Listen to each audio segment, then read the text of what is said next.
October football arrives at LaVell Edwards Stadium, and it's rivalry night as the Cougars welcome the Aggies of Utah State. It's the 88th meeting in a series that began in 1922, and it's right now on BYuTV.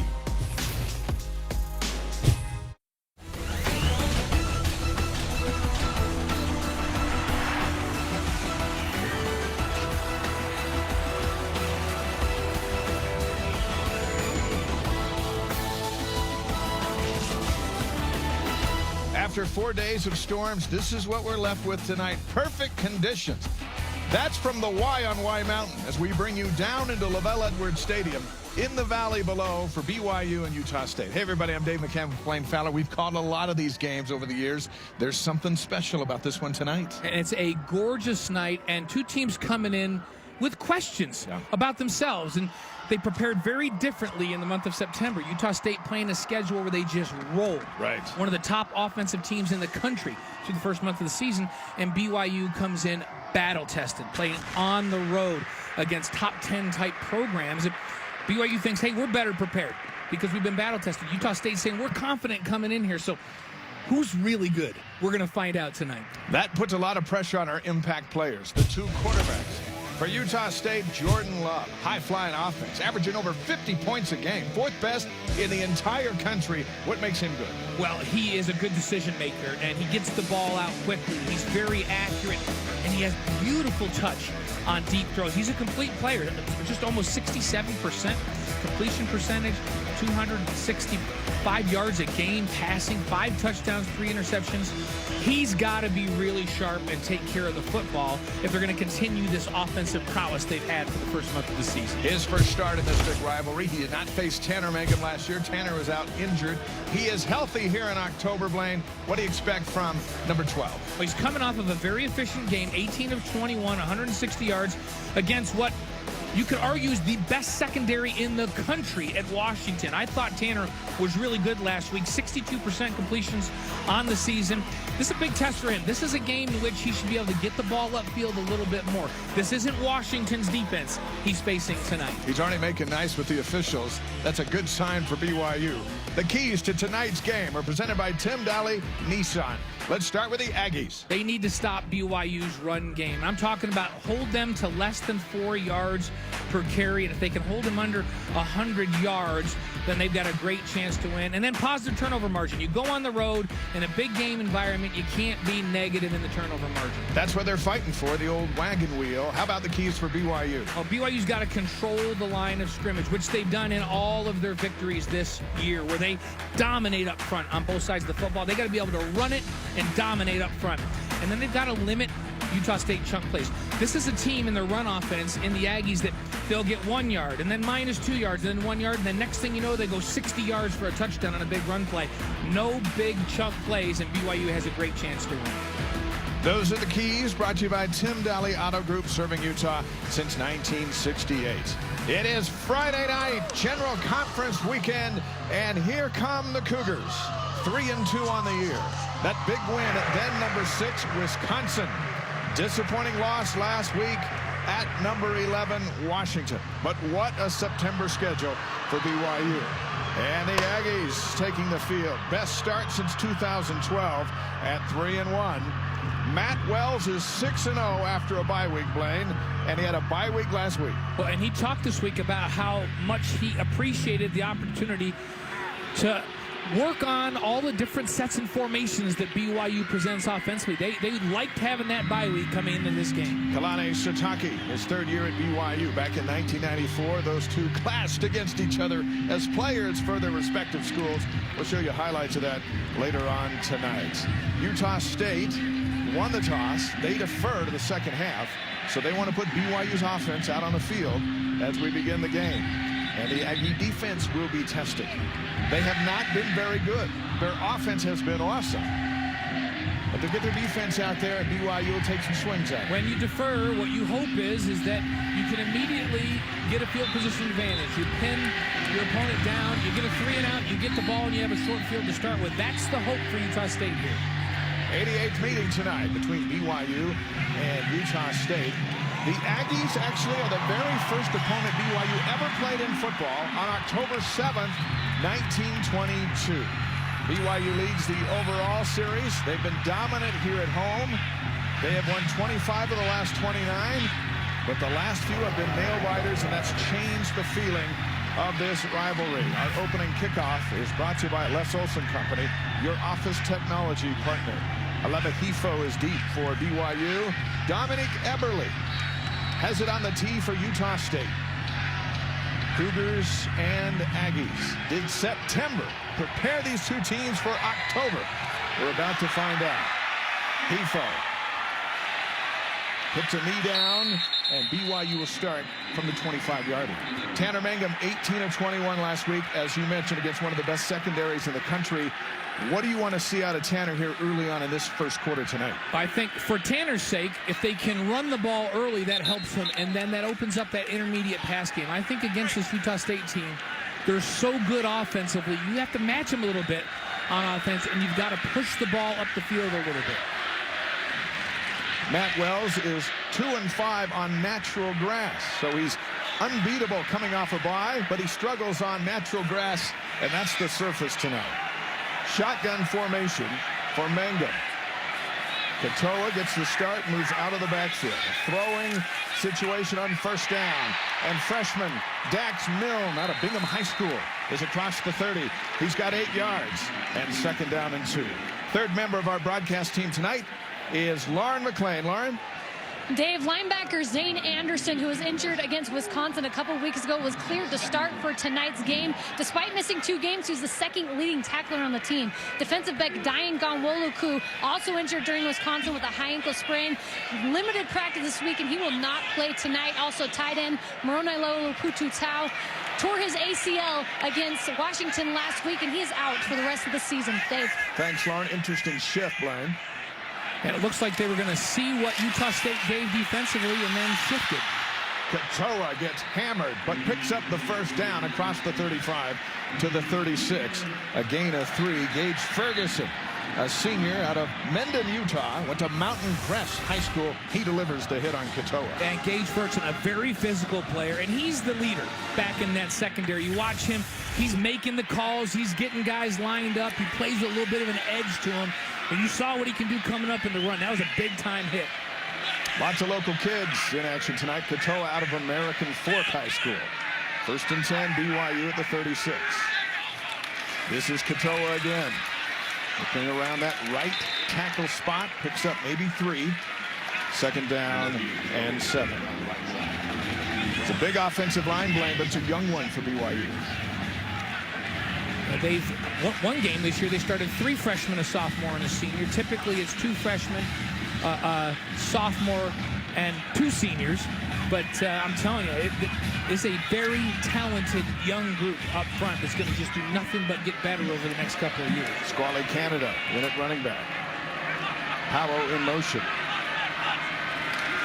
This is Squally right up the middle. Aggies were waiting for him. A gain of 2.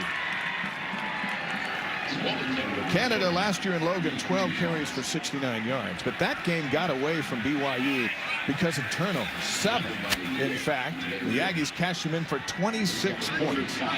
Tanner Mangum didn't play. He was hurt. Bo Hodge got knocked out of the game in the second quarter. And walk-on Coy Detmer Jr. came in and got overwhelmed on a big defensive night for Utah State. 3rd down and 5. Every 3rd down is big in this matchup. Milne in motion. Mangum looks over to the sideline. Now he'll change the call. Play clock's at 3. Tanner throws high for Shumway and incomplete. Jamarcus Ingram on the coverage. A flag is down. And then I think it's been picked up. Well, let's see. Yep. If there was a flag down, it's been picked back up. The punting unit is on for BYU. Red Almond will kick it away, and Jordan Nathan is back deep for Utah State. Nathan had a 59-yard punt return for a touchdown against Tennessee Tech. Little stutter step. A good boot by Almond. Bounces at the 14. It'll roll inside the 10. Beautiful punt by Red Allman, 51 yards. And for Allman, second longest punt on the year. And now comes Utah State and this fast break offense. They spread you out and they get you running from sideline to sideline. Then they hit you with the run game almost as a changeup, and it's been a big play offense, but it's been a big play offense in the run game. Seems like their long touchdowns are long touchdown runs this season. Darwin Thompson in the backfield with Love. Thompson comes in averaging 9.5 yards a carry. He'll get a carry on first down. Shelton there waiting for him and knocks him down at the 10. Gain of 2 for Thompson. Michael Shelton, a senior out of Raleigh, North Carolina. Elisa Tuiaki, the defensive coordinator. What did he see against Washington that he does not want to see here tonight? Well, they did not play physical enough on the edges against Washington. They've got to be much better in this one. Pass complete to Jalen Green for 7 yards. It'll be third down and short. Sione Takitaki on the tackle. There's some Aggie fans in the house. It is a spirited atmosphere. It's third down and 1.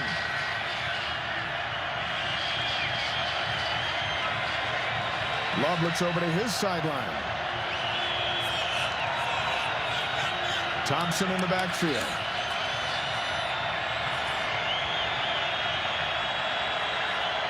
Quinn Ficklin's the center, former BYU player.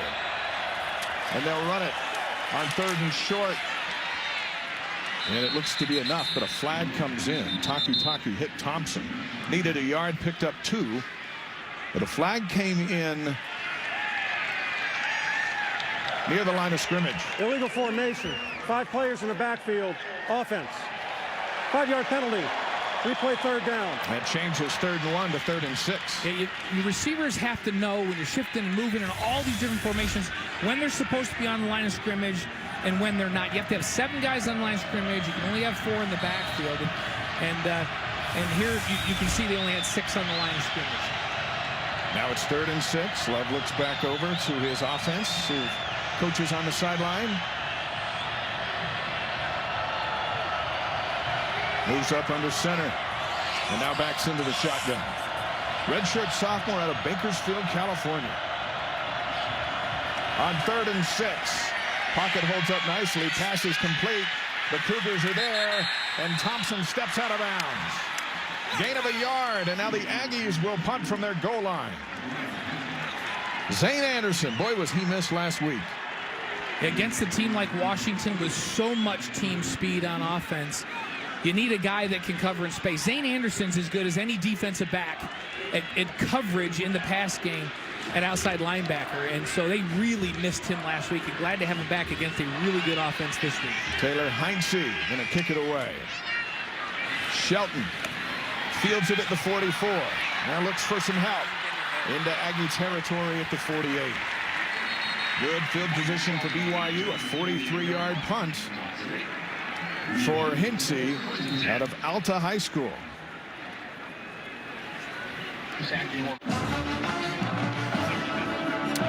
Be with us on Monday at 1 Eastern for the Coordinator's Corner. Jeff Grimes, Elisa Tuiaki, and Ed Lamb.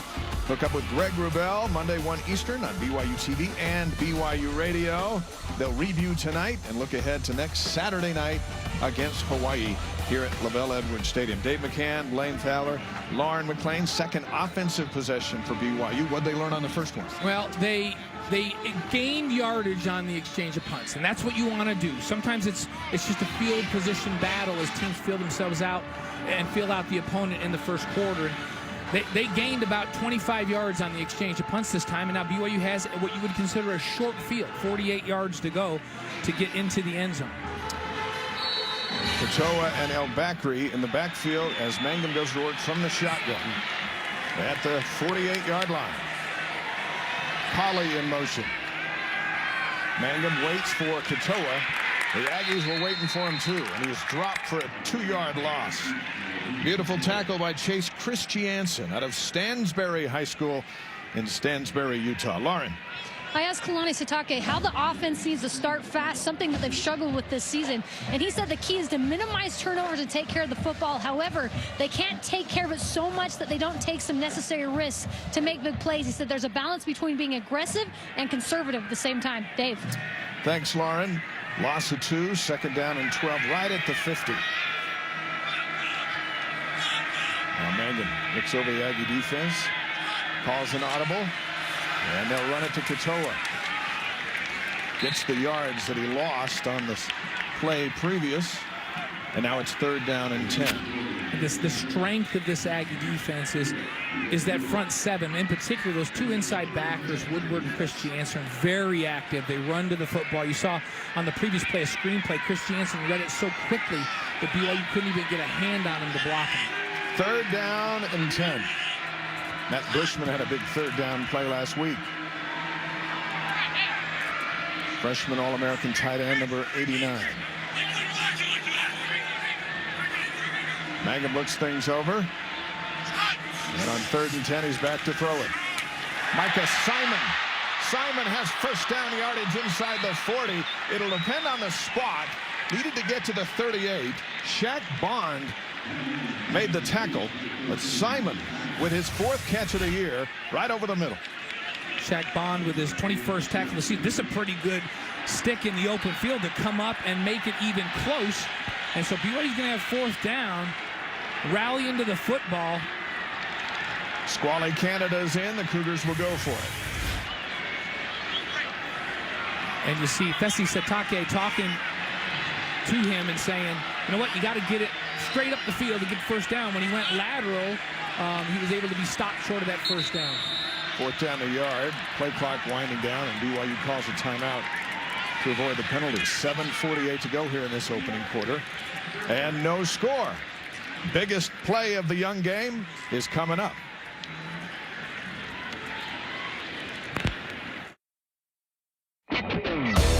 BYU football on BYuTV is brought to you by Brady Industries, honestly better. Deseret First Credit Union, your values, your timeline, your financial future. Tim Daly Nissan, Tim Daly Auto Group, serving Utah since 1968. And by Mountain America Credit Union, guiding you forward. The Joseph F. Smith Humanities Building on campus. They blame nothing good ever happened to you and me inside the Humanities Building. I'm trying to remember what class I had. But we were American Heritage, I think I had. Well, and then all the artistic stuff was in there. Spent a lifetime in there. Some of my general education classes were in there, and that was not an easy. After the timeout, it's 4th down and 1. We talked about trench warfare.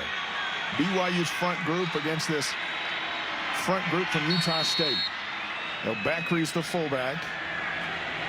And Canada, as Hifo goes in motion. 4th down and a yard. Play action. Mangum's going to throw it, and it's picked off. Intercepted. Nalei is taking it in. Touchdown, Utah State. 55 yards. Our Blaine coming out of that.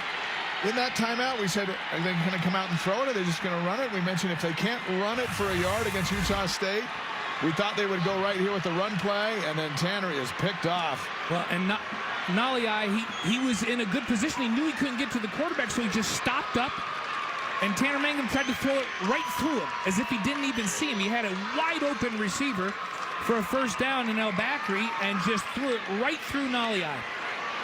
Lightning strikes for the Aggie defense again. Dominic Eberle for the extra point. He's 71 of 71 in his career. And Utah State leads 7-0. Things change quickly. 4th down and 1, BYU in Aggie territory, and it's an Aggie touchdown. And we see what these teams have done in the opening quarter this season, and this has been a big quarter for Utah State. 54 points on the year. They've had a good second quarter as well, but Tanner Mangum with an enormous mistake. And Nalei has been a beast for this football team, mostly in the pass rush department, where when he's coming off the edge, he has just been impossible to block. And on this one, BYU didn't even attempt to block him, but Mangum has to be aware of where he is and throw around or pump fake or do something. And you know what? Great hands by Nolly Adam. 8 turnovers and 33 points now in the last 5 quarters between BYU and Utah State. That's what the Aggie defense has done to the Cougars as Hefo puts a knee down. And we'll go again from the 25. The TCU graduate, boy, has he come in, the TCU transfer, boy, has he come in and really made a difference for this defense. 24 tackles, 7 tackles for loss, 4.5 sacks, and this probably the biggest play of the season. Just a phenomenal read. Understood that he couldn't get to the quarterback, so he stopped up and got in a position to get in the throwing lane. Certainly never expected the ball to be thrown right to him, but made a great catch and a great play to get it in the end zone. Here we go, 1st and 10 from the 25. Mangum back in under center. Simon gets it on the jet sweep. Got it a little bit late. Slides around the corner for 2, maybe 3. And it'll be 2nd down. Midway through the opening quarter, 7-0, Utah State. Ferguson on the stop. I think that jet sweep was just a step behind, wasn't it? Seems like he got it late, so he had to hesitate. And for Utah State to defend that, they're going to have to be hard on the edges, and those inside backers are going to have to run the alley inside out to stop that. Davis at the bottom of your screen. 2nd down and 7. Simon in motion out of the backfield. Shotgun from Mangum. Nice pocket. Throws a strike. Good for maybe just a yard. Christiansen. Solid tackle. Drops Hefo for a short gain. And another 3rd down coming for BYU. You're going to see Chase Christiansen just running from sideline to sideline. Number 2 on this team in tackles, right behind his other inside linebacker, running mate Woodward. He's got 31 tackles this season. And that's, for a guy from the inside to get to the sideline and close on the football like that, it's a pretty impressive play. 3rd down and 6. Katoa in the backfield with Mangum. Aggie defense playing with a little more confidence after that turnover, and Katoa's going to run it on 3rd down. He's got nowhere to go. The crowd not happy with that play call as some boos come down. A gain of a yard on 3rd and 6, and BYU will punt it away. And Utah State on that play basically saying, we double dog dare you to try to throw it over the top of us on 3rd and 5 or 6 here, because we're going to play press coverage. Our safeties are going to be tight. And if you can throw it over the top, go ahead. But we think we're better than you. And they basically challenged BYU, and BYU ran the football out. Almond had a 51-yarder a moment ago. Nathan is deep. Fair catch called for at the 29. And that's where the Aggies will take it over. From the 29, up by 7. 5:33 to go here in the 1st. Join us Tuesday night at 8 Eastern. BYU football with head coach Kalani Sitake and Greg Wrubell. Visit together. A player joins an assistant coach Tuesday, 8 p.m. Eastern on BYU TV, BYU Radio, and all the apps right after further review. BYU trying to get that thing back, the old wagon wheel. It goes to the winner, and it has belonged to the Aggies. As last season, they beat BYU 40-26 in Logan. 2nd offensive possession for Utah State. That starts at the 29. Aggies up by 7 after the interception return for a touchdown. Love over the middle. Hits his big tight end. Dax Raymond, a state champion from just up the road at Timpview High School, gets 7 yards on his 16th catch of the year. He has been a big-time performer for them. Now the Aggies will run it. Slicing through is Darwin Thompson. 1st down yardage out to the 41. You remember Raymond was coming out at a time when BYU, with the spread offense, wasn't really recruiting tight ends at all. And he ends up in Logan. I think in this offense that BYU runs now, they'd be very interested in Raymond coming out of Timpview. Love with all day to throw. Downfield. Had a man with a step, but it's incomplete. Intended for Aaron Vaughns. He'll be 2nd down and 10. More on Dax. Served his church mission to Russia. 90 players on these combined rosters have served 2-year church missions. A lot of languages down on the field for sure. 2nd down.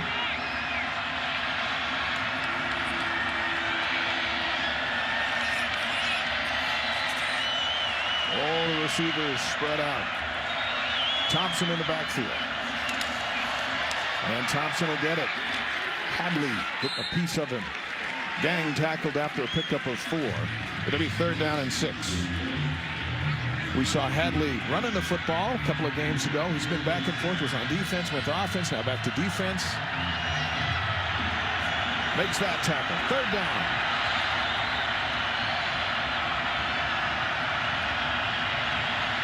That's Raymond in motion. He'll get out in his position.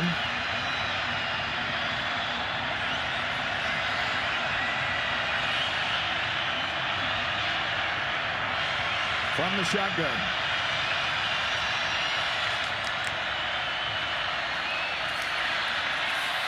Over the middle, complete into BYU territory, and a 1st down. That's Jalen Green.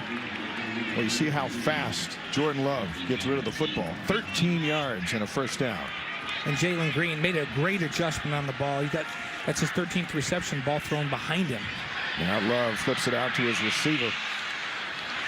Ron Quavian Tarver on the big play, man. This Aggie attack, a gain of 4. 2nd and 6. Utah State wanting to pick up the pace a little bit.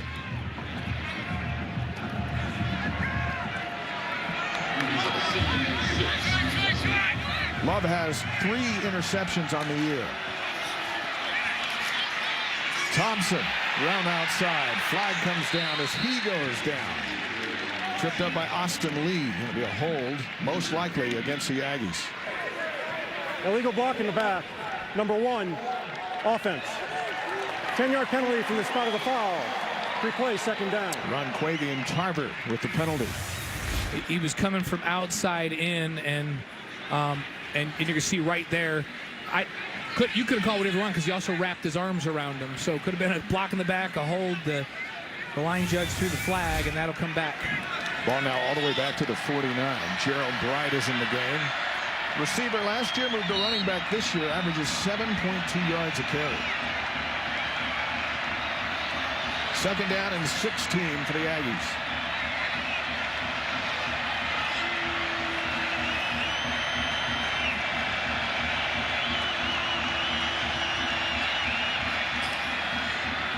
Love lobs it to his tight end.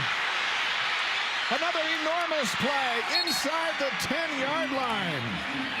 Zane Anderson saves a touchdown. Carson Terrell out of Lehigh with the big play of 45 yards for Utah State. How about the touch by Love on that?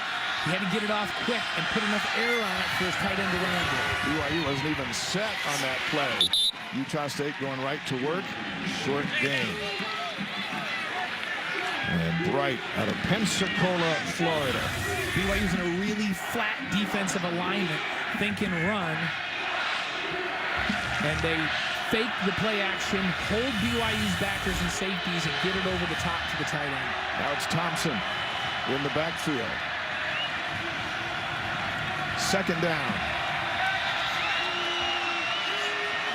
2nd and goal for Utah State.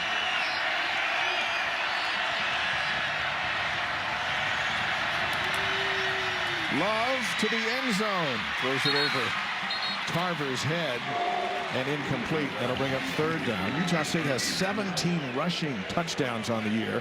We're looking at all their points, and we look at the receivers go, where are the touchdowns? The running backs. Well, as much as they throw the football, you would think that they'd have a bunch of touchdown passes, but it's been in the run game where they've scored, and sometimes from great distance where they've had big, long run plays. 3rd down.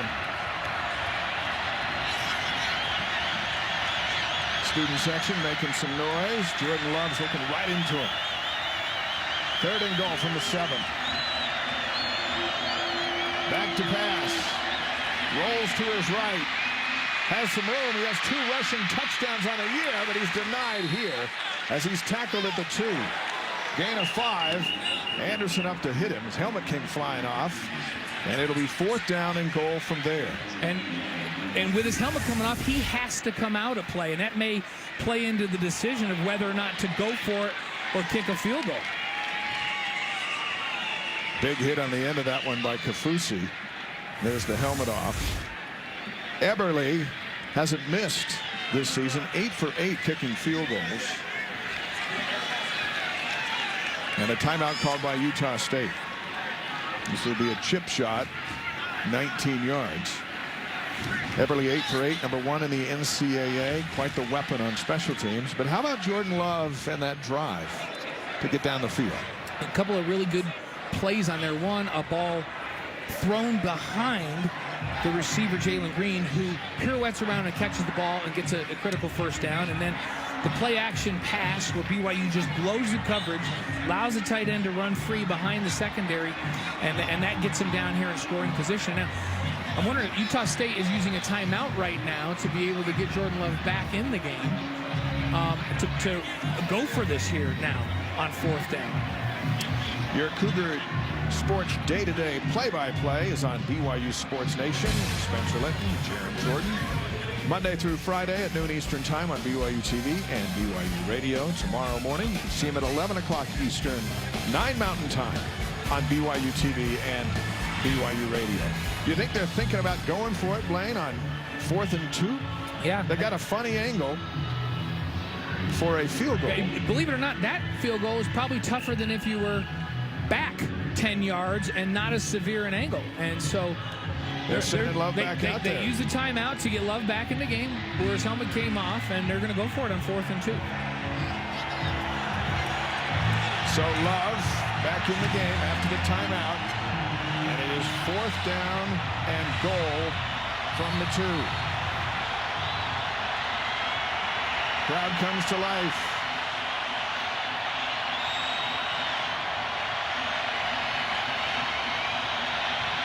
Those are the Aggie fans with high hopes. Play clock is winding down. It's at 3. Love will run it up the middle, but there's a whistle and a timeout called by Utah State, a second timeout. And Matt Wells ran down the sideline to call a timeout in fear of Utah State. A delay of game.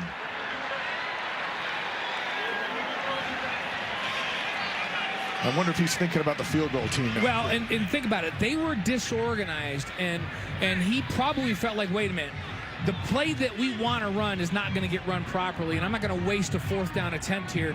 So he ran down and called the timeout. Now, they ended up scoring, but you don't know whether they would have or not because they started blowing whistles, before the snap of the football. So the BYU relax it. You have to wonder, though, if he just lets it go, if they score the touchdown. Right.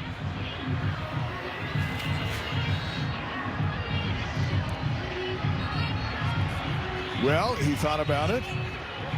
Yeah, I don't think he called the timeout because he didn't like the play. He called the timeout because he felt like his offense wasn't ready to go.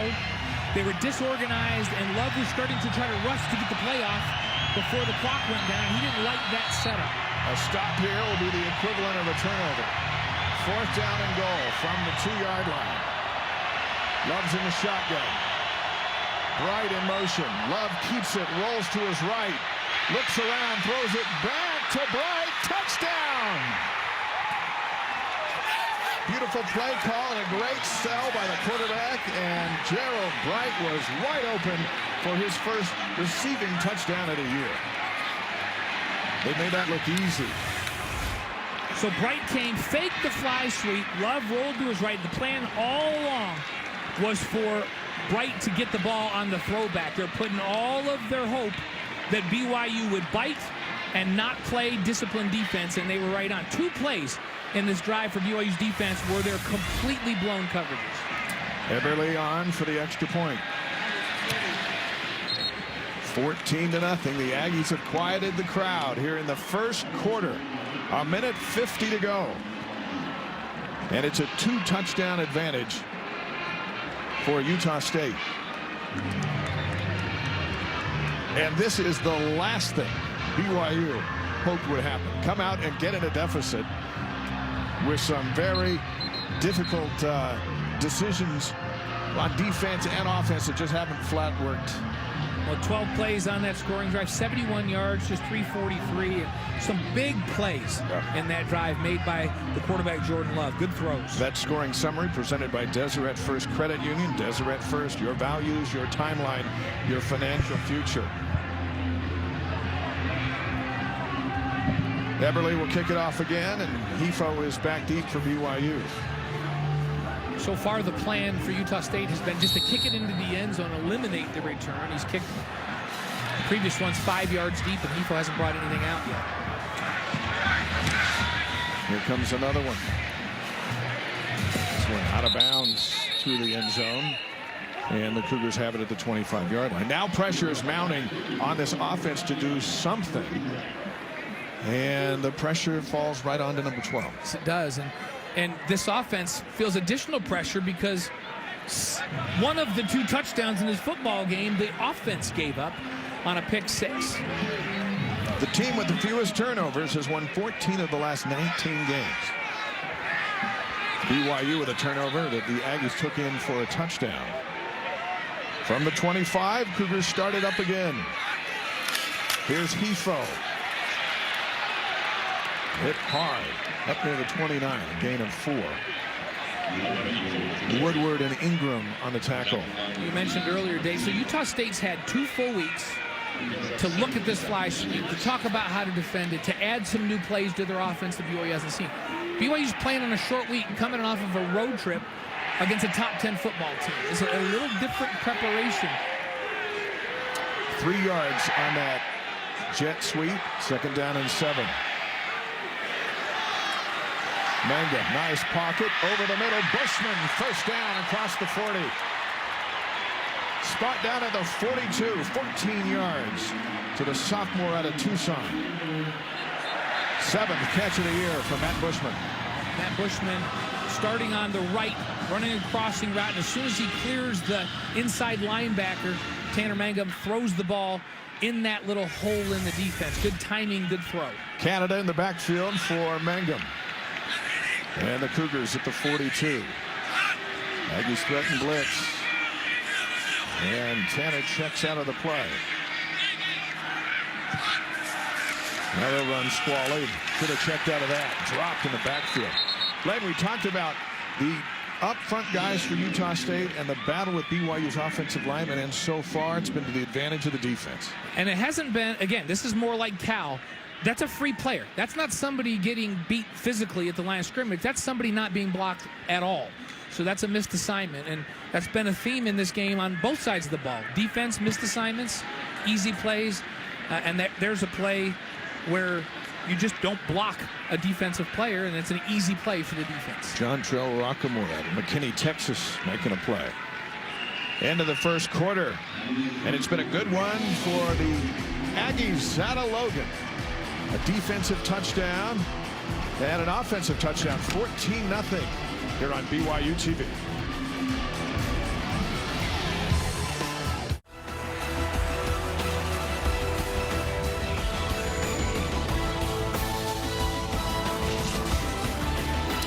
October football begins, and we get ready to start the 2nd quarter. And Blaine, what we learned from September is when BYU can't run the football, this offense just is not very good, and we've seen that through 1st quarter tonight. Well, 8 rushes, just 14 yards to show for those 8 rushing attempts. And Utah State, they're challenging BYU. They're getting up on the line of scrimmage and basically saying, you know what, you're going to have to throw it on us because we're going to go up the line of scrimmage. You're going to have to prove to us you can throw. Gage Ferguson setting the tone with a big-time hit to start that off on Katoa, and they've just been swarming the football, putting more people up front than BYU can block, and that's giving BYU problems. And then the pick 6 with Nalei, who gets in the passing lane, and Tanner Mangum throws it right to him, right into his face, picks it up, and runs it back for 6. And so even though Utah State only had the ball for just under 6 minutes in that 1st quarter, they've got 14 points to show, 7 on the defensive side of the ledger and 7 on offense on a beautiful drive. 2nd quarter begins with BYU looking at 2nd and 14. Mangum drops it off to Holker. Ball's out and out of bounds. Did the Aggies grab it in time? Waiting for the signal from the official, and he says no, he did not. Dallin Holker, freshman out of Lehigh, loses 2 yards and the football. David Woodward up to knock it out. You see Woodward got a hand right on the football. They may want to take a look at that. The official right there said BYU got it back. It'll be 3rd and 16 if it holds up. I'm surprised Utah State's not challenging, and maybe they will. The Aggies are quite confident that they got the ball. The ruling in a previous play of a fumble out of bounds is under further review. It's kind of a plug for our Tuesday night show after further review. That's right. He only says after further review once they've done the review. Right, he'll come back and then he'll pub our show. Let's review it as well. And it looked to me initially, Blaine, that Utah State got on it before going out. They recovered it. The question is, did they recover it before it got to the sideline? And Holker's got to tuck that thing away. It's smacked down. Let's see. Yeah, I mean, from that angle, I mean, you can't tell, but it looks like, okay, here he is. I say he's in. I say he has. I think he's recovered it. He was on the football, had control of the football. His arm and shoulder and hip were all on the ground. I think that's going to get reversed, and Utah State's going to get a short field. That's Chase Christiansen, 10 tackles against BYU last year, a career high. And a chance for the senior to come up with a big turnover as BYU has self-destructed here in the first half.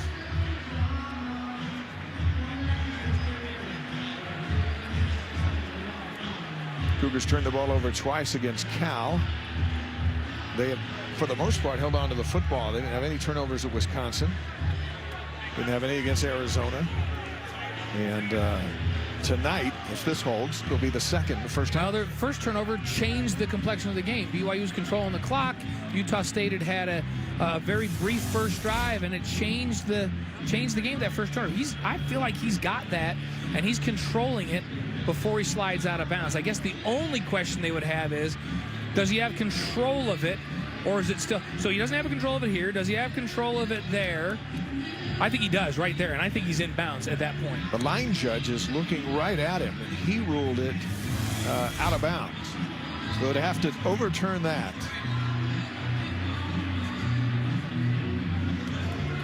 I'm taking notes. Getting instructions from up above here at Lavelle Edwards Stadium. Boy, Utah State has come out crisp and clean tonight, and BYU. And when they take this long, they're talking about, okay, so then where does the ball need to go, and how much time is on the clock, and so, and that's just very poor fundamentals. You got to tuck that football high and tight away. That came out too easily. Utah State's been way more aggressive. BYU's been on their heels this entire first quarter. We saw a turnover last week just before halftime with Katoa. Right. These are game killers. Short fields, pick sixes, just kill teams. And the wait continues. More note-taking continues.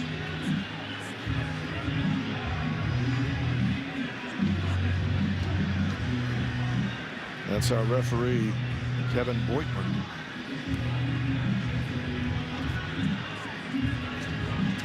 Kind of looks like they're drawing up a play. Yeah, if you go here and I'll go here. Then the running back's going to go out here. All right, here comes the ruling.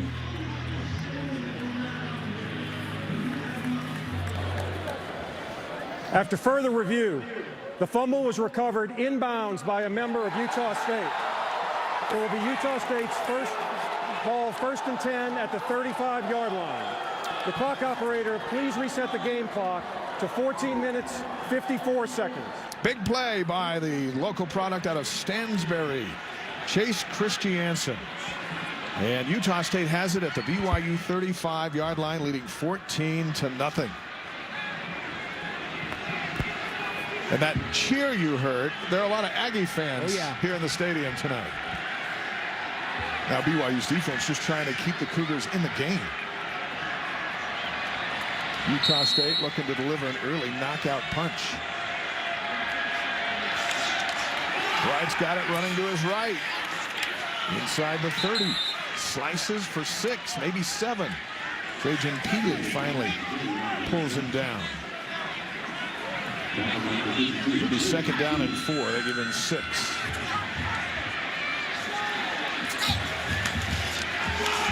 And they'll try it again. 1st down run. Inside the 25. Down near the 22. Taki and Shelton up to make the tackle. Both of these running backs, they kind of split time with Bright and Thompson, great quickness to the perimeter. They stretch you out, and you have a hard time estimating how quick they are. Love to the end zone. Incomplete. Nobody near the football. It'll be second down and 10.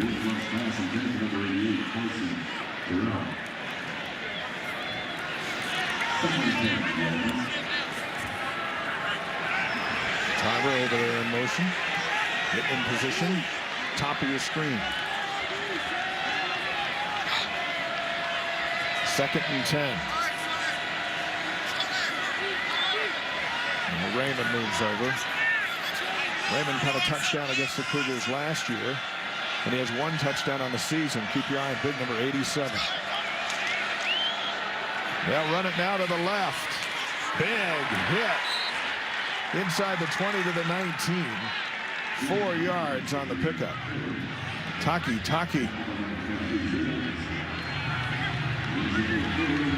Shane Anderson in there. Utah State, a lot of speed to the perimeter. You talk about BYU's fly sweep. Utah State does that off of motion. They use the wide receivers in the run game as well, or they take the running backs and split them out wide and bring them in motion and hand them the football at full speed.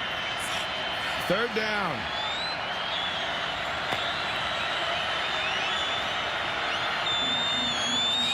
Right out of the backfield, and he's got the football. Anderson, beautiful play, and a flag comes down. He might have been getting held, fought through the hold, and then dropped Bright. It's a loss of 2. Personal foul, face mask, number 23. Or he used the face Defense. mask. Half the distance to the goal line.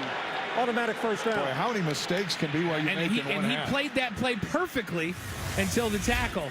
And so he took on the lead blocker. He held his ground. And then you couldn't see it that well, but you saw the head turn. Let's take a look right there. See how he gets? He was able to make the tackle by grabbing onto the face mask, and that's why you get that personal foul, that head turn. And so what was a really good play until the tackle turns into a devastating play for BYU. Kalani Sitake looking on. First down, Utah State. After the penalty, takes the ball inside the 10. It'll be first and goal for the Aggies.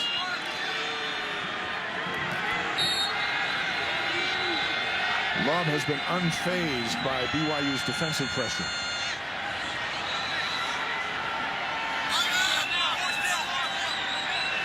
BYU gave Browning all day to throw last week, and he just lit him up.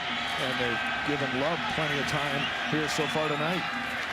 Now they'll run to the left.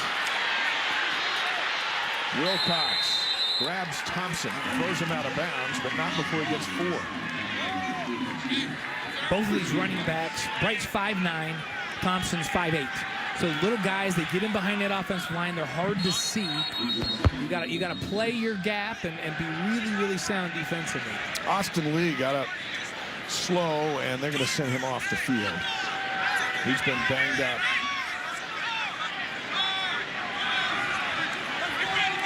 He'll be attended to. Back on the field at second and goal.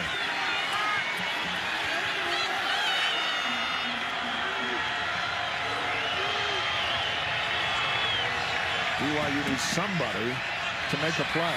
Yeah, if you're BYU's defense, you got to start thinking, man, it's our turn to force a turnover and make a big play. Love over the middle. Touchdown! Tarver fired a bullet through the BYU defense. And it is 20-0 Utah State.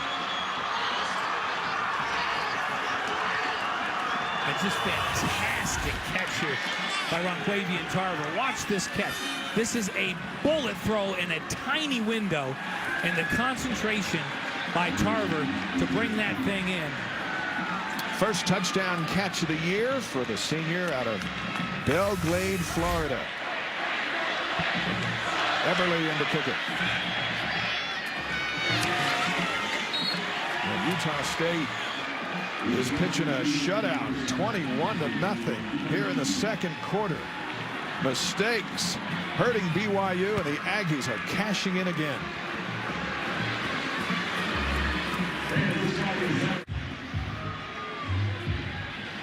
$21-0 Utah State. Thanks to that man Tarver with a spectacular catch in the end zone. Let's look at the Aggies scoring drive. Started by this fumble on freshman Dallin Halker. One Utah kid coughing it up, and Chris Jansen, another Utah kid, jumping on it.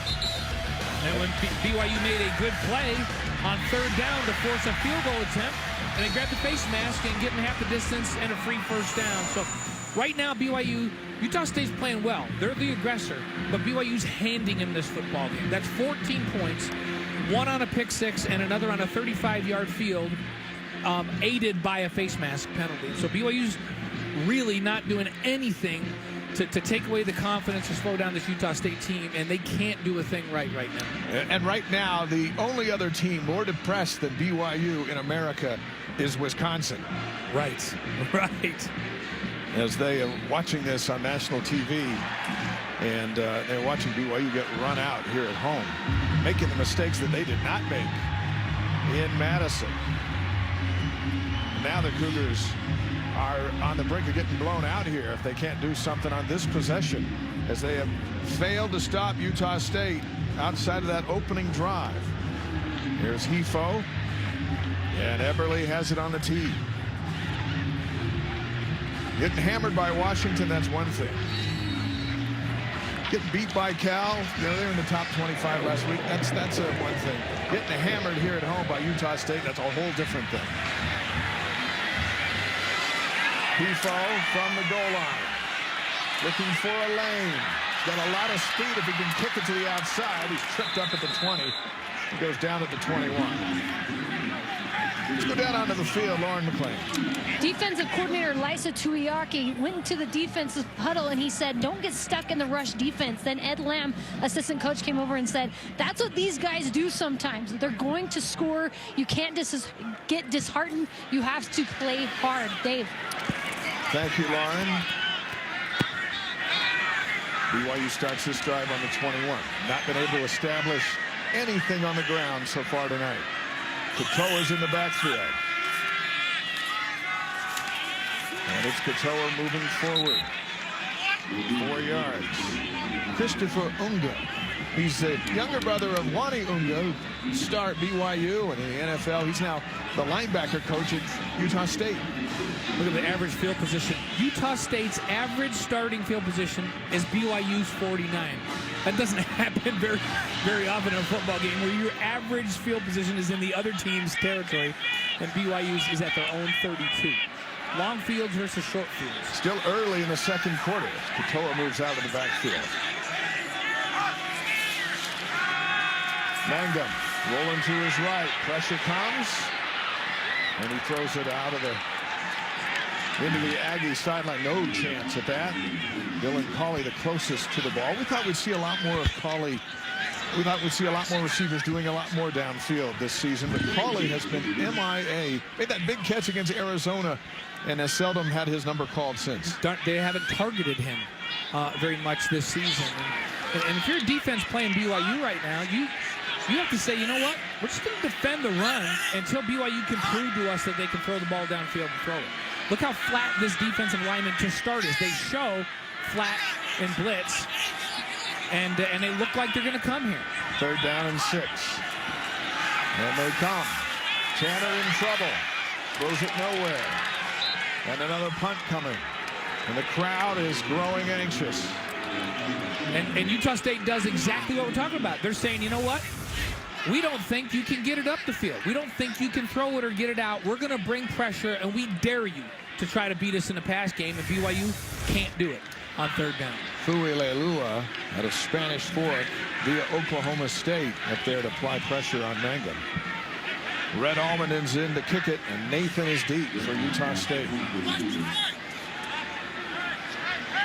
And you got to wonder, Blaine, this offense is so lifeless if they look to Zach Wilson, a freshman, for any kind of spark before this game's out of hand. Pressure comes. Allman just does get it away, but it's a short one. Catches a BYU break and a roll down near the 41-yard line. 34-yard punt thanks to a generous roll. 21-0 Aggies.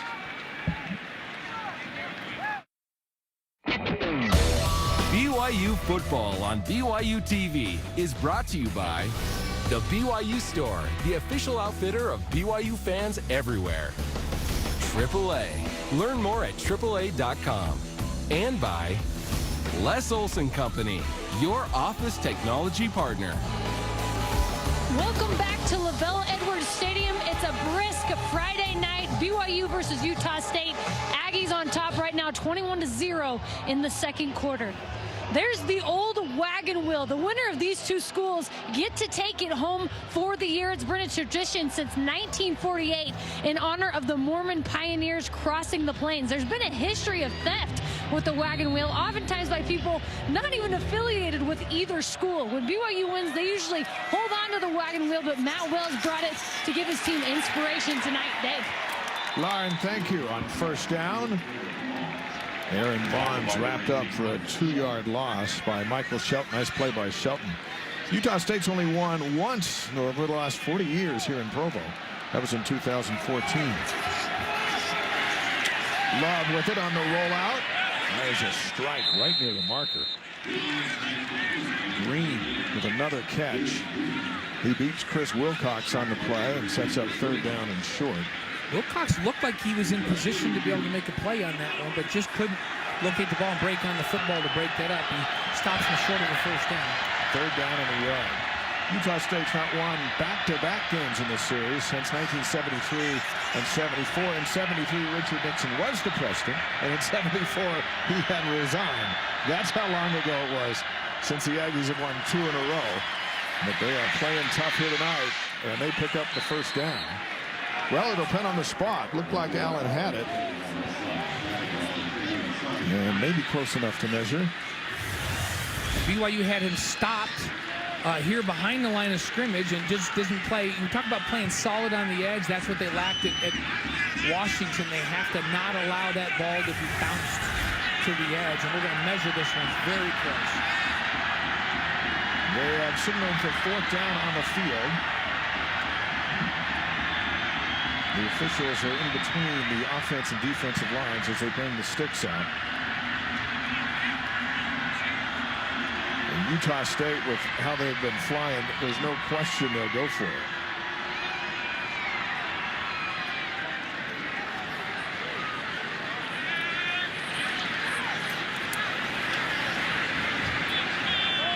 They'll stretch that out. BYU Utah State meeting basketball Wednesday, December 5th. Right here on BYuTV. That's how far the Aggies need. So they'll gamble here in the middle of the field. It could be a turning point. What would you do, Blaine? I'd punt it. And the reason I would punt it is there's no reason to give BYU any life. If you punt it down there and give BYU a long field, they've shown no ability to drive the length of the field. If you take this chance when you're up by 21 and they get a stop, it's a momentum changer. And they're able to finally have a short field in this ball game. So that's just me. You've asked me over the years. I'm a very conservative guy. What would LaVelle do? LaVelle would punt. What's Matt Wells going to do? He's got his offense out on the field, and now he sends in the punting unit.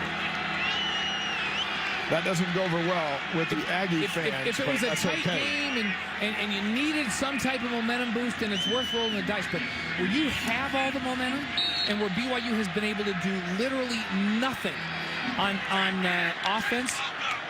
Now they're going to fake it, or at least make it look like they are. Fourth and short. And they're going to try to draw BYU off. BYU's not buying it. Hanksy is back, looking as if he's going to punt it. Play clock's at 4.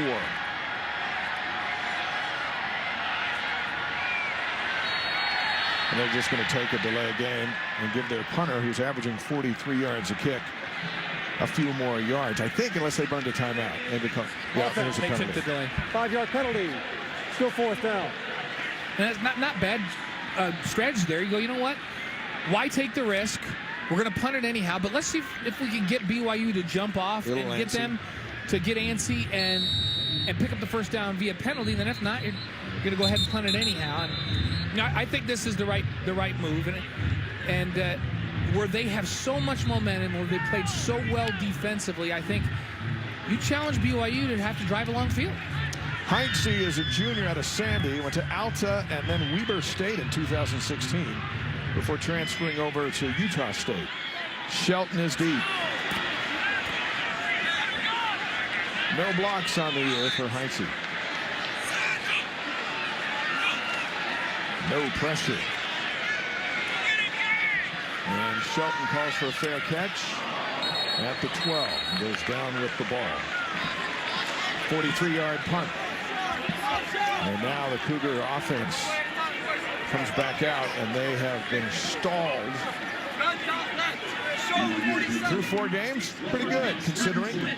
Since Washington and into tonight, not so much. And Washington really gave BYU fits last week up in Seattle. Just 7 points, 194 yards of total offense. And you look at tonight, 44 total yards of offense. And Utah State's strategy has been, they're going to challenge BYU at the line of scrimmage. They're going to really defend the run first and see if BYU can throw the football.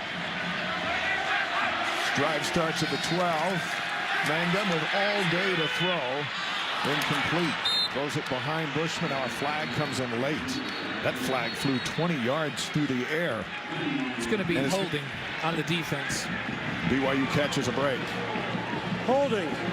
Number 48. Defense. 10-yard penalty. Automatic first down. Christiansen with the hold.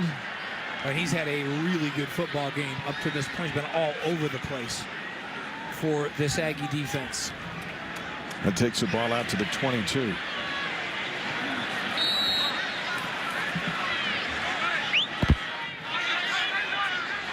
Now Mangum up under center.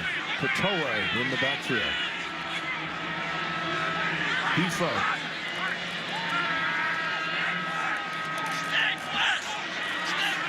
Mangum barks out new commands. This is Katoa. White shirts are waiting for him. And Utah State has done an excellent job taking away BYU's ground attack. That one for 3 yards. Out of Oye, out of St. Louis, up to make the stop. And Matt Wells this week, as he was doing interviews to get ready for the rivalry game, he talked about defensively the plan has got to be to stop the run first, to not allow BYU to get in behind that big offensive line and control the game and run the football. And they've done a fantastic job of that through a quarter and a half here. Colley in motion on second down. Mangum steps up, looks downfield, drops it off short, and Katoa can't handle it. Flags are down in the Aggie secondary. See if they got guilty with a hold again. Mangum running for his life. Holding. Number 25. Defense. 10-yard penalty. Automatic first down. That's Shaq Bond. Cougars have to thank the Aggies for back-to-back first downs. Well, and this was the primary receiver running down and trying to break loose, and that's why Tanner Mangum came off of that receiver. The flag comes out, and BYU gets a first down via penalty. And you know what, though? Play it physical. Grab onto the guys. Force the officials to make a call. BYU's struggled to get off of tight coverage. Now, this is a couple of holding calls now on this drive, so maybe you got to back off a little bit. Out to the 35. To the razzle-dazzle. Back to Mangum. He winds up. Chucks it deep downfield for Hifo. Flags will come out. Ball was underthrown. And while Hifo hung up with it, he was hit by Wade. And another penalty on the Aggie defense. First razzle-dazzle we've seen tonight. Pass interference. Number 7. Defense. 15-yard penalty. Automatic first down. DJ Williams. That's one of these ones. They're so difficult to defend an underthrown ball. And Tanner Mangum, he had to throw off of his heel because he was getting hit in the face by Christiansen, and the ball's underthrown, and Hifo goes to come back to it. It was a Wade that tackled him. They called it on the wrong guy, because there's no doubt that was Wade that interfered there. That's a tough one to defend. You're trying to recover, and then the ball's underthrown, and the receiver's trying to come back to the football. And hey, better to take the pass interference than to give up a long throw. That's 3 first downs the Aggie defense has given BYU on this drive. Now it's Colley. Here's Katoa running straight ahead. Just not a lot there. Picks up 3. Moved to 8 minutes. 21-0 Utah State. David Woodward makes the tackle. See number 96, Christopher Ungan. All 295 pounds of it.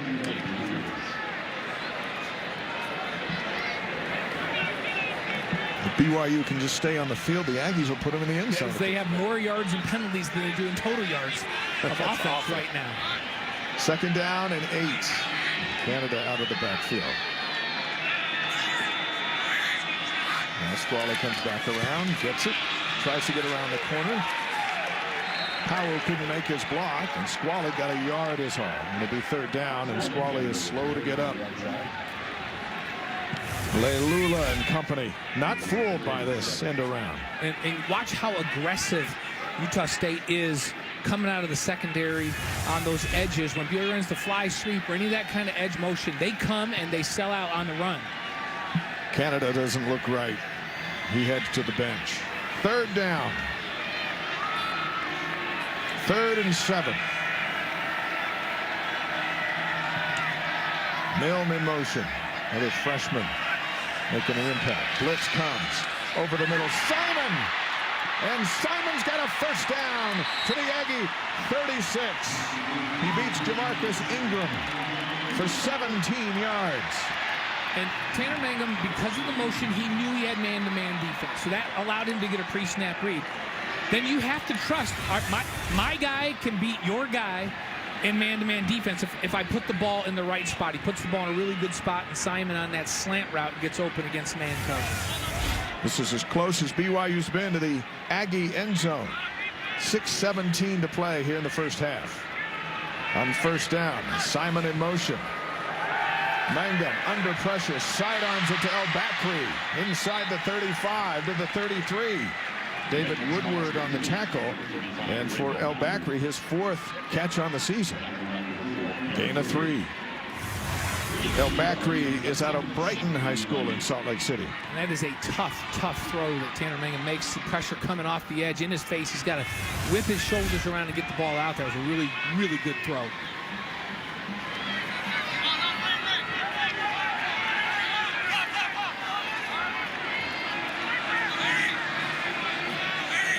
Second and 7. Mangum again. All kinds of time. Over the middle. It is Hifo. Tackle at the 20. Flag comes in. Might be a horse collar tackle. Aaron Way on the stop. Another 1st down for BYU. 14 yards.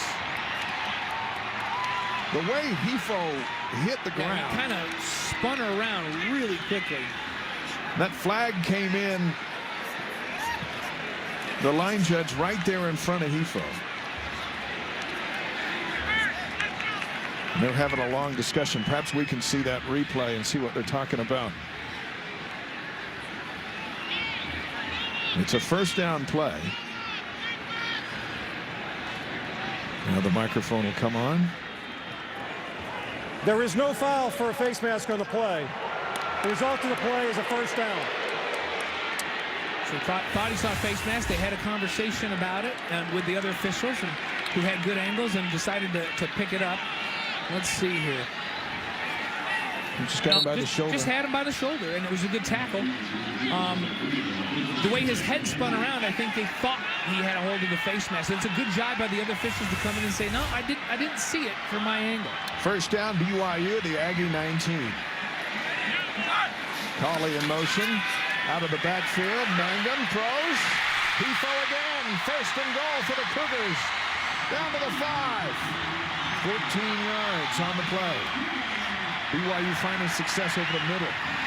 Well, and if Utah State's going to play so aggressive and downhill against the run, there's going to be some space in that intermediate. If the linebackers are thinking run first, and you play action pass, there's space between the safeties and the backers, and that's where it is. The Cougars can get in the end zone. They can thank Utah State for 3 defensive penalties on this drive. All 3 gave them 1st downs. Katoa in the backfield. 1st and goal, BYU at the 5. Mangum back to pass. Drops it off to Katoa. Touchdown!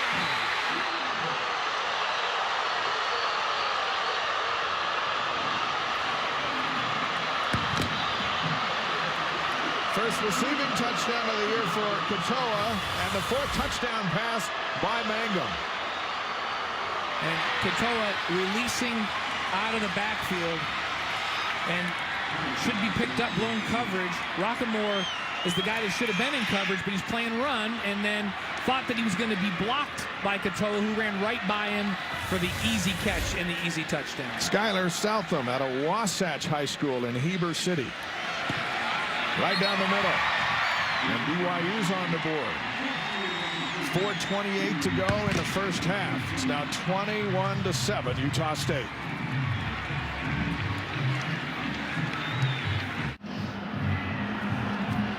Our scoring summary is presented by Deseret First Credit Union. Deseret First, your values, your timeline, your financial future. 9 plays, 88 yards. Tanner Mangum to Lapini Katoa. It's BYU on the board.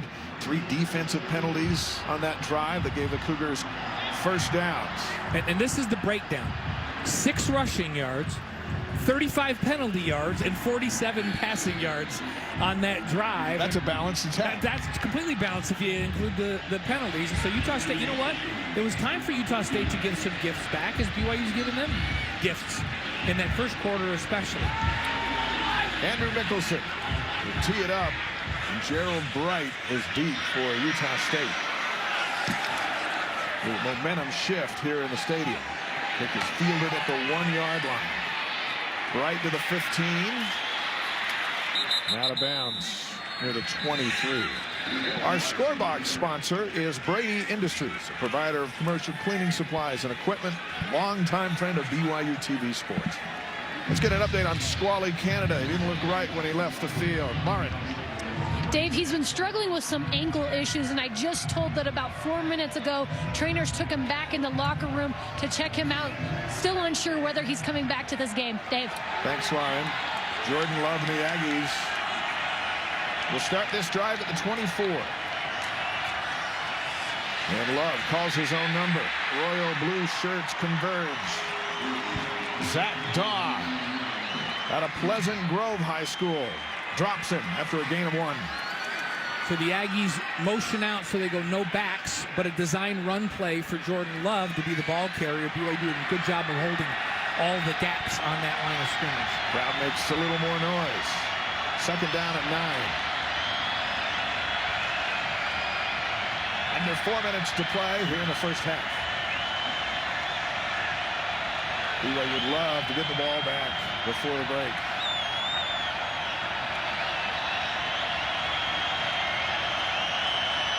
Four-man rush. Out of the backfield is Thompson. He's got the first down at the 35. Austin Lee finally shakes him out.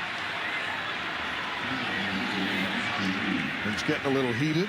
This is where Utah State is so good, is in the open field. You get the ball to playmakers out in the open field, and a guy like Thompson with so much quickness, what's a 2-yard throw turns into an 8-yard gain or a 9-yard gain. They get a first down.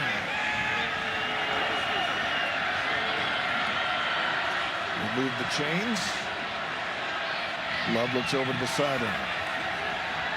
Utah State has a tremendous kicking weapon.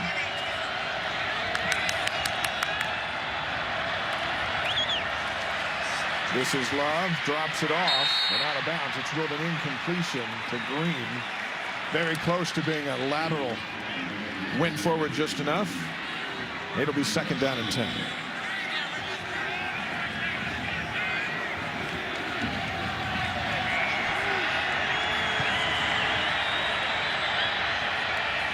Again, the Aggies, they get their formation and they step back. And the defense will wait for Jordan Love to set his troops.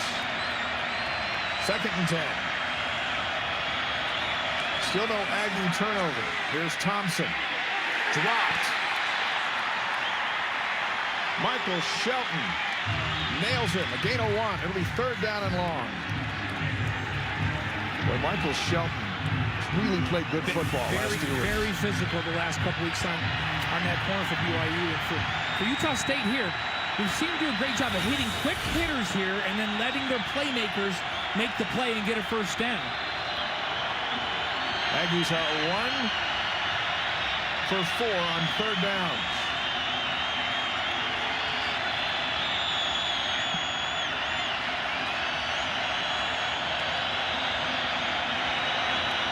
Pressure comes over the middle, incomplete.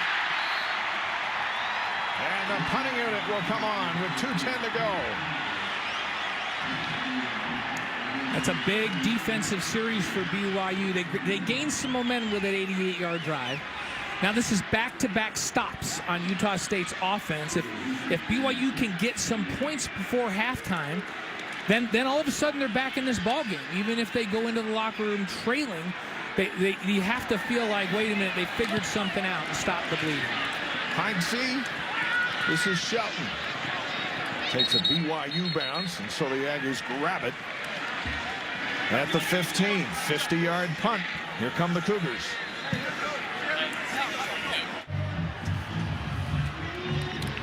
BYU with the ball here late in the first half. Let's take a look at what they did. The last time they had the ball, Blaine, just a couple of minutes ago, they got some help. The holding penalty that advanced the ball and gave BYU first down. Then a pass interference penalty. And then Utah State really helping BYU out. And then when they got down in scoring territory, Levihipo with a couple of big grabs and then this touchdown pass to Katoa to get 7 on the board. And it was an impressive drive, aided by 3 big penalties on Utah State. But BYU primarily going with the throw game in that. And it put some pressure on Utah State. The penalties came because BYU is attacking the secondary in the throw game. Now this drive will start at their own 15. BYU Great 2 timeouts. 50-yard punt was clutch for Utah State there to give BYU a long field here with 2 minutes left. 5 straight completions for Tanner on that last drive.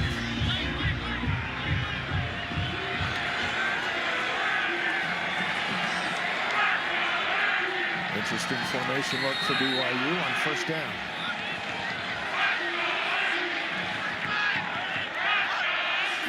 Aggies back out of a blitz. Mangum winds up, throws it to Bushman. First down across the 30. That one was close to going the other way. And what hands by Bushman to pull it in. Gain of 18. Bushman, if you throw the ball to him away from the defender, chances are he's going to make the play. Long arms, really strong hands. And you saw it demonstrated right there. Bushman beating Ingram on the coverage. Boy, and Ingram was close. That was close coverage. It was a turnover just before halftime last week that doomed the Cougars at Washington. Everybody out of the backfield for Mangum on first down. Gunnar Romney, his first catch of the night. Romney gets out of bounds. Across the 40 to the 41. To be second down and short. Ingram again involved in the play. 8 for Romney. Outstanding freshman out of Chandler, Arizona. Key for BYU, these 2 completions, both receivers getting out of bounds and stopping the clock. So preserving timeouts. BYU has 2 timeouts left in this ball game, or in this half. And they've used the sidelines well on these first 2 throws. Colley at the top of the screen as a flag comes out. Tanner quickly pointing at Utah State. Now the officials huddle up.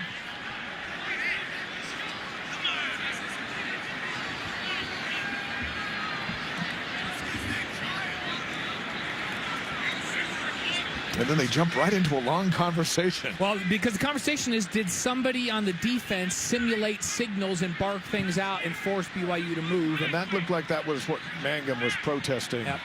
And that's the question. You can't. Delay of game. Defense. Yep. Disconcerting signals.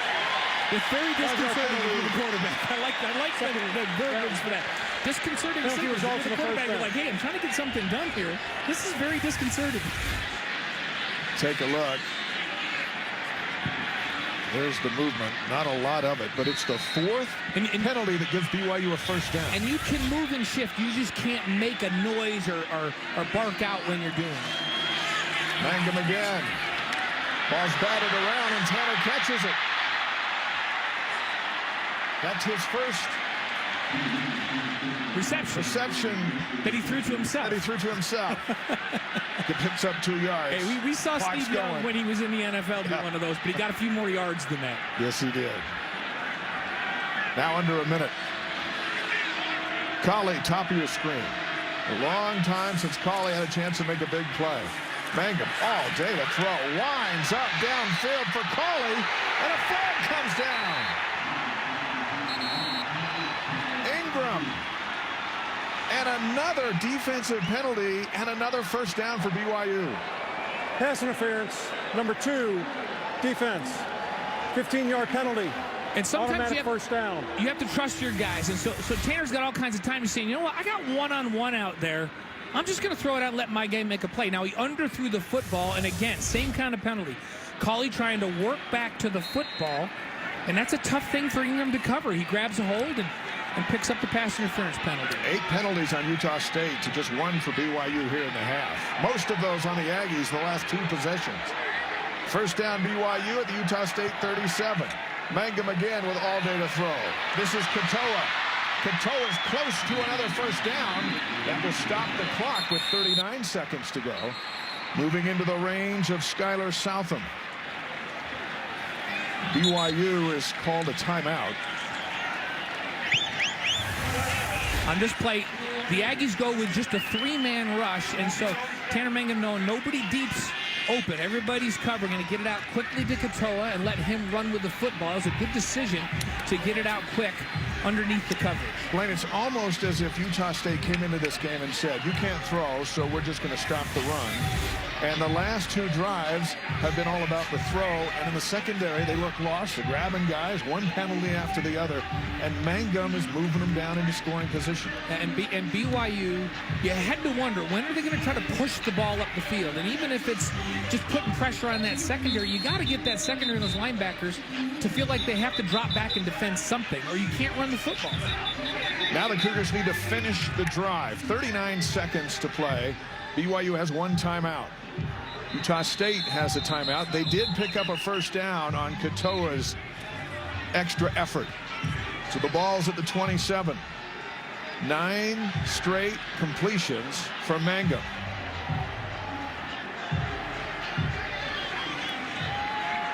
Simons at the top of your screen. First down at the Aggie 27. Mangum again. All kinds of time. Throws for Bushman. Incomplete. Bushman stopped in the route, and the ball sailed, and he couldn't catch up to it. Ferguson on the coverage.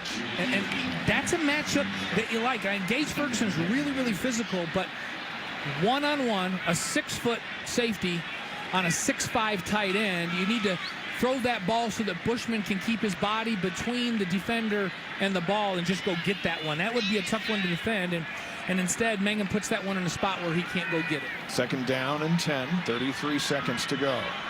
Shumway, top of your screen.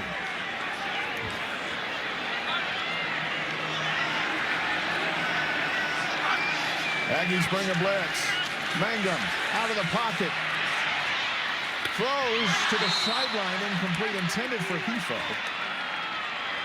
Williams on the coverage. 26 seconds to play. Excellent coverage by DJ Williams. JC transfer. Broke on the football and got a hand in. Didn't wrap that back arm around. That's just textbook coverage right there. Third down and 10. And this is a tough one because it's on a rollout. Look at, see how he didn't wrap that left arm around. He kept it in front. He got a hand on the football. That's perfect right there. The middle has been good to BYU in the second quarter. It's 3rd and 10. Blitz comes by Utah State. They'll flip it to a Katoa, but the Aggies are there, not fooled. Anderson up to make the stop. A gain of a yard is all, and BYU will likely just let time run down before they send out the field goal kicker. And Jeff Grimes may have thought he saw something there, but it wasn't there. So Southam will come back in after the timeout. And they take their final timeout with 4 seconds to go. Not happy with that call? What do you think? A very conservative call, and you know, you like to think that they could push it in the middle of the field, and Utah State actually brought people that time, so they didn't stay back and play pass coverage. Now, you and I were watching Southam warm-ups, and he was we were watching him kick 52-yarders, and he was hitting them right down the middle. This will be about a 44-yarder. Gavin Fowler is the holder out of Davis High School. And Southam will attempt the field goal. This is a Mountain America field goal. If they make it, Mountain America will donate another $500 to the American Red Cross. Skyler's 5 of 7 on field goals, as long as 47. Last play of the half, barring a penalty. Ball is down. Kicks on its way, and no good. Missed opportunity for BYU. And halftime arrives here in Provo. Utah State will get the ball to start in the third quarter. They've got a 21-7 lead. And for BYU, they needed to get some points out of this one. And you could see Southam was trying to coach it to hook just a little bit because it was just wide right. He wanted it to hook back, and it just wouldn't hook back around. Freshman kicker back from his church mission misses at the break. And the Aggies take momentum into the locker room and a 2-touchdown advantage. 88th meeting. BYU and Utah State. Mistakes cost the Cougars early. And the Aggies lead by 14 here on BYU TV.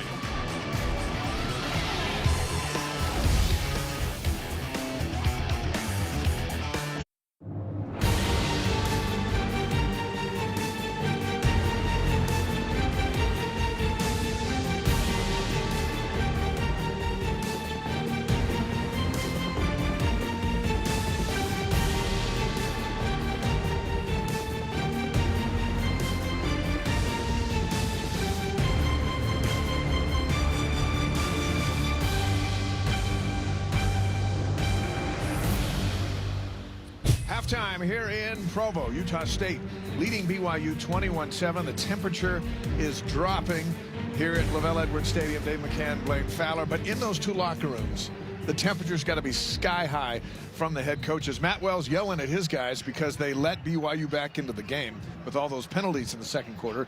And Kalani's got to be fired up because his team's played so poorly. Yeah, and especially in that first quarter, BYU played on their heels. They made mistakes. They basically handed Utah State a 14-point lead. They just spotted them 14 points with a pick six and then a short field where they turned the ball over on a 3rd and 20. They throw a pass to a tight end behind the line of scrimmage and fumble the football, and then Utah State gets a short field. And so here we are, BYU down by 14. Utah State gets 21 points on the board, but in total yardage, they're dead even. Let's BYU look at those. Twice as many first downs as Utah State does in this first half. Neither team really able to establish a rush game, as you can see there. And it seemed for Utah State, when they were creating havoc, things were going well. They were doing a good job of stopping the run. When BYU decided they're going to push the ball at the field and throw it a little bit, Utah State struggled. Can you lose a game on the game's first mistake?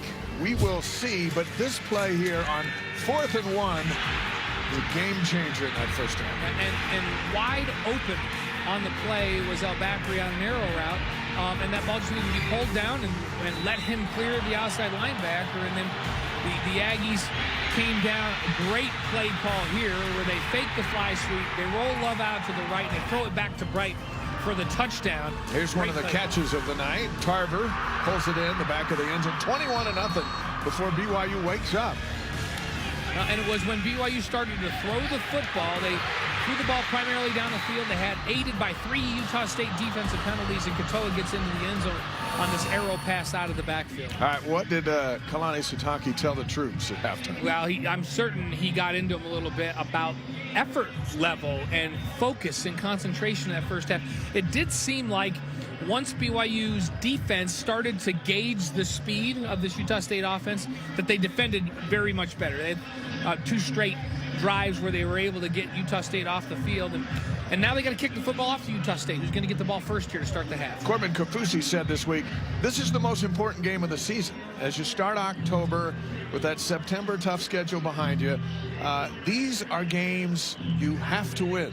And Kafusi and his comrades on defense have got to figure out how to go back out there and get 2 turnovers that BYU's offense gave to Utah State. And when you're a defender, you do have that mindset where you go, okay, you know what? Our football team gave up. Our offense gave up.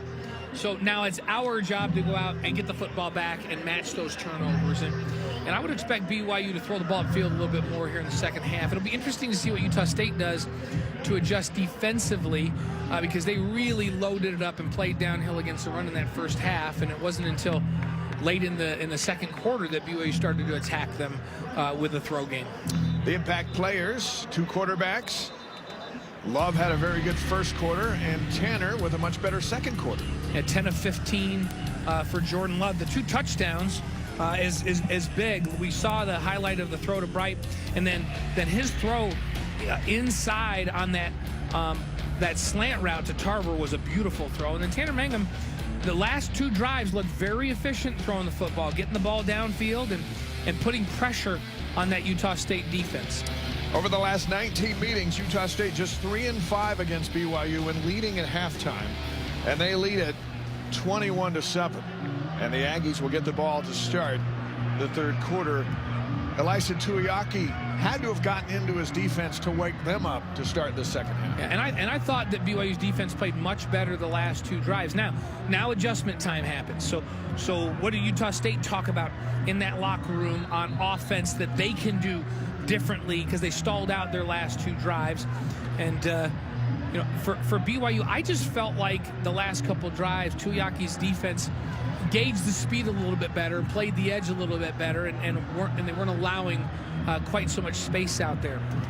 Reality check second half for these 2 programs. Both believing that they can get to the postseason, both projected to be in bowls as of tonight. This game is a swing game for both. The Aggies have the Mountain West Conference to contend with, and BYU will have Hawaii here next Saturday and then Northern Illinois later in the month.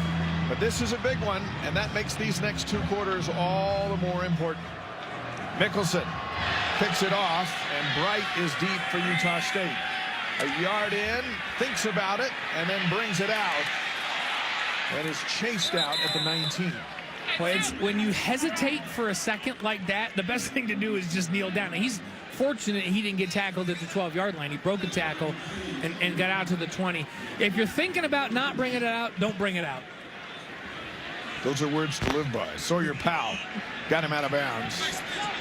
And here is Love and Thompson ready to go to work in an all-important first possession of the third quarter. Thompson out of the backfield. Pump. Love wants the deep ball. Throws it downfield. And it's off the fingertips of a wide-open Jordan Nathan. And a gasp from the crowd. The design of the play worked perfectly. Utah State's known for throwing those bubble screens. They fake the bubble screen to try to get the safeties to run up and react, and then they throw the seam ball or the fade ball and just out of his reach. That could have been a big, big play. Second down and 10.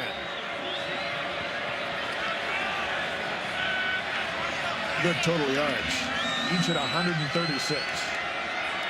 The difference, 2 BYU turnovers. And the Aggies will run it on second and 10. Thompson, right through, arm tackles, picks up a first down. Up to the 32, a gain of 13. Troy Warner finally and for gets BYU, it down. That's what happened to BYU against Washington last week. No edge. Look at this left side. Nobody's playing the edge for BYU, and so the play designed to go upfield, bounces back to the right. You have to have somebody there to play the edge and be physical. Back to Thompson again. Hadley. And Anderson. Hit him high and hit him low, but he picks up 4. And brings up second down. Team that runs the ball wins the game. We talked about that before we got started. This is Tarver. He's got another first down. Pushes the ball up to the 44. Ron Quavy and Tarver, Wilcox and Lee. So the Aggies have come out swinging here in the third quarter.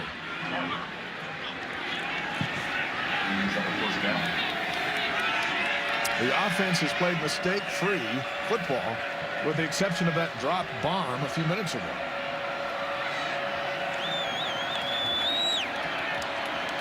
Love's had a tremendous year. Last week, a career high passing 356 yards and a couple of touchdowns 2 weeks ago against Air Force. Utah State had last week off. High snap. Back to Thompson. Taki has him, but he still drags forward for a couple. Out to the 49. A gain of 5. Had him at 2, and he churns for 3 more. Thompson doing a good job. He's very compact, good lower body strength, 5'8" and 200 pounds. Plays a really low pad level. Second down and 5.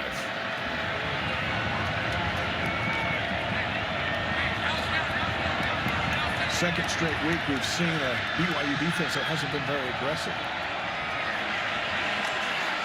Over the middle. Another first down. Bonds as Love slices up the BYU defense for 7 more. Quick throw, just that stop route, so easy if you don't get help from the linebackers underneath in those throwing lanes to complete. Into BYU territory, 1st and 10, Utah State.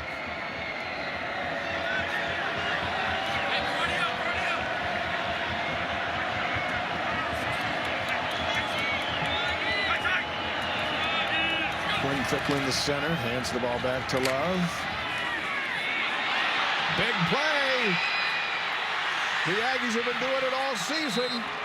And Thompson inside the 15. Shelton saves a touchdown. Gain of 31. And that's what we've seen from the run game for Utah State. They not 7 yards a carry, but the guys average 7 yards a carry because they get 2 and 3 and 4, and then all of a sudden they rip off a 30-yarder or a 40-yarder. BYU changes out 5 Cougars, and now they're not sure how many got numbers-wise. Butch Powell trying to get everyone in the right spot. First down, Aggies. Thompson. And he is just running right through BYU. Out of bounds at the 4. Powell saves the touchdown. That was Bright on the run. So when you come up, the edge was played, and you got to play inside out, and you can't miss that tackle. So that time we talk about being solid on the edge, force it back inside, and the inside out guys have to make the play. Flag down, stops the play. False start, number 76, offense. 5-yard penalty, still first down. Roman Andrus, another former BYU player, finding a home at Utah State. That left side of the line from the center, left guard, left tackle, the center a mission to New York, the left guard a mission to Spain, and Andrus a mission to Mexico. First down and goal now back at the 7.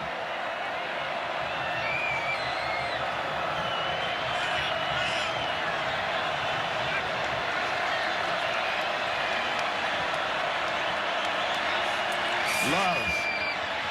Right back to Thompson. He gets to the 5. Gain of 2. Second and goal. Devin Kafusi leading the defensive pursuit.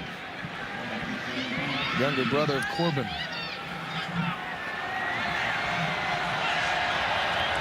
Back to work.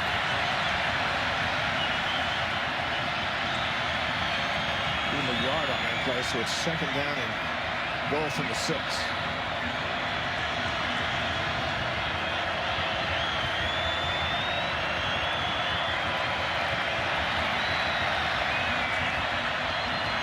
Love to the end zone. Wide open touchdown. Jalen Green. The BYU secondary is no match for the sophomore quarterback tonight.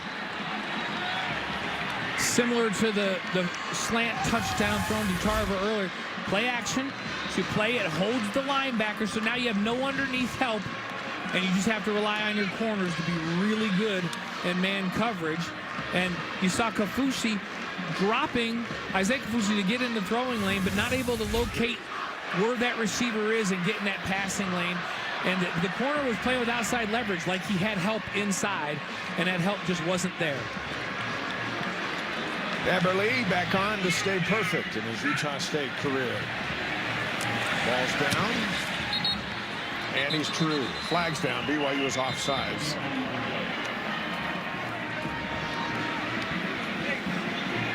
And they'll decline it and take the point. Offside. Number 19. The penalty is declined. The try is good. Timeout. Aggies come out of the gate and send a message to BYU. They take a 28-7 lead.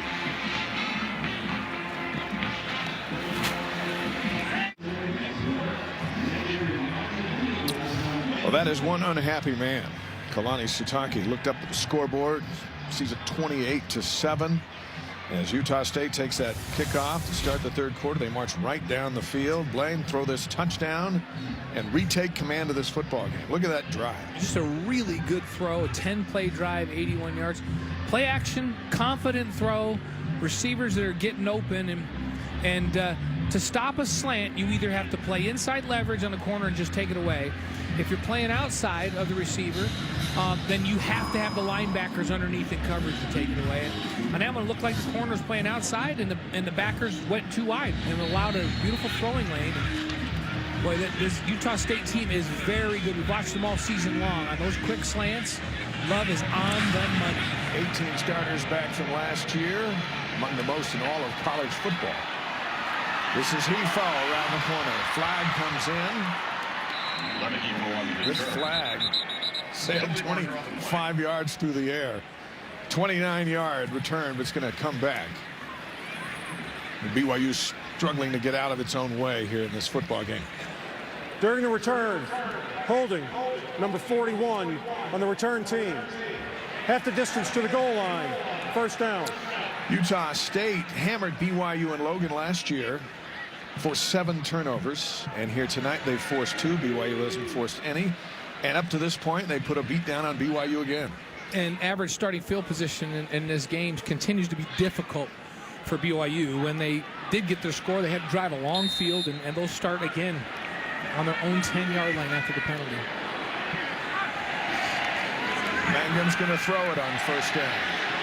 There's all day to throw, finds Bushman. Big play for Bushman up across the 40. Ferguson pushing him out of bounds. 32 yards for Bushman.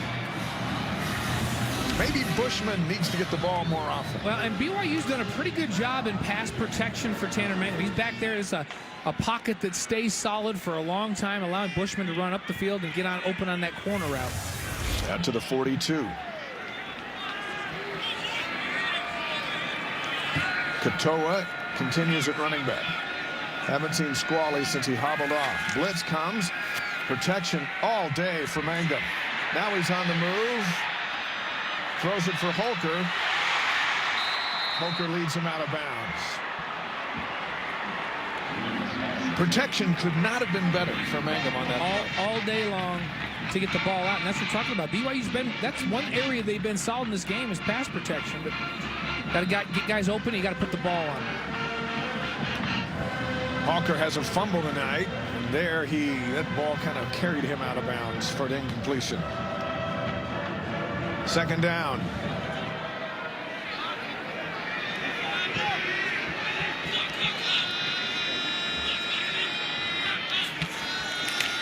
This is Katoa. Another flag comes in, 45.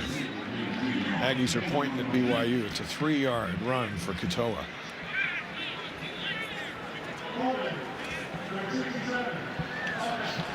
Ten-yard penalty. Replay second down. It's Brady Christensen, redshirt freshman out of Bountiful High School, on the hold.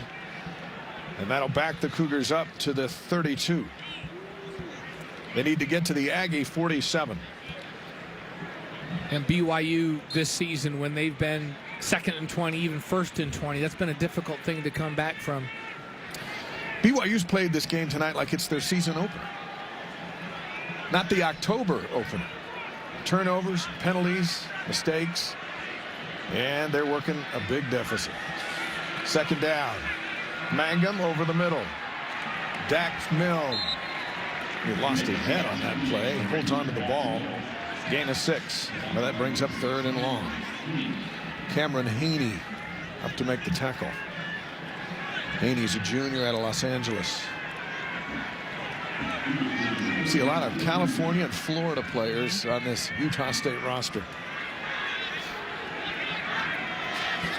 3rd down and 13.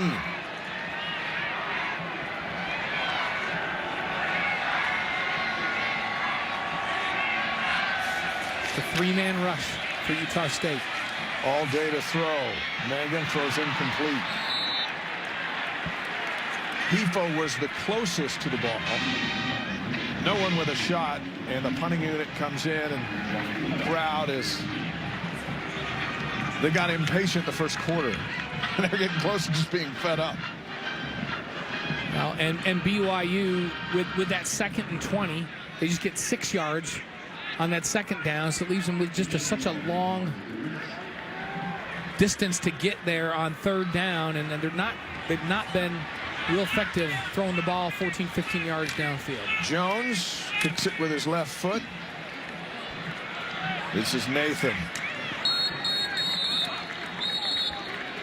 And the Aggies will have it at the 17. 43-yard punt for Jones. 28-7 Utah State here in the 3rd.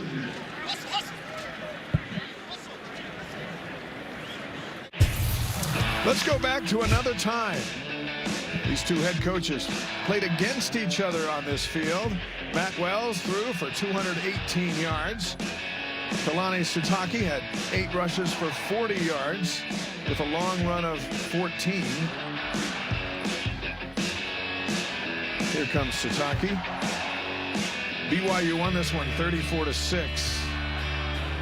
And the two are head coaches now of their alma maters, and tonight the Aggies have the upper hand. 6 years now for Matt Wells. He's had plenty of moments under the gun. Kalani Sitake's under the gun here in his 3rd season.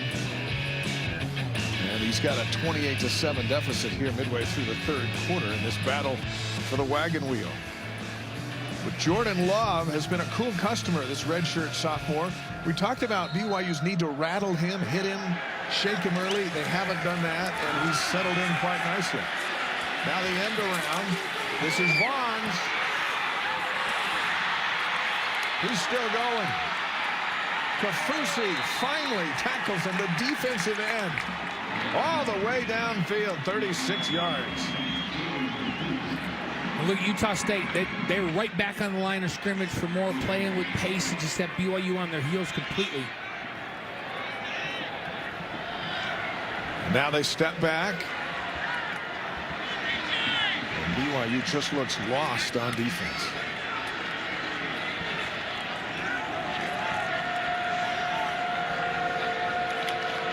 They'll run it straight to Bright. He kicks to the outside. Boy, they've had a lot of success running to the right in the second half. Take up with a tackle, but not before 8 yards for Bright. We saw a similar struggle this last week against Washington. Play designed to go to the left. Backside washes down the line of scrimmage, and nobody stays on that backside edge, and they allow the running back to bounce back on the backside. Now it's Bright running straight ahead. Moves the pile, picks up another 1st down. Utah State has been the aggressor. This is the least aggressive we've seen BYU's defense all season long. And they weren't that aggressive last week, but we figured, well, it's Washington. That's why. Not tonight against Utah State. Bright again. 2 yards. Well, and Utah State is probably just as good as Washington is offensively.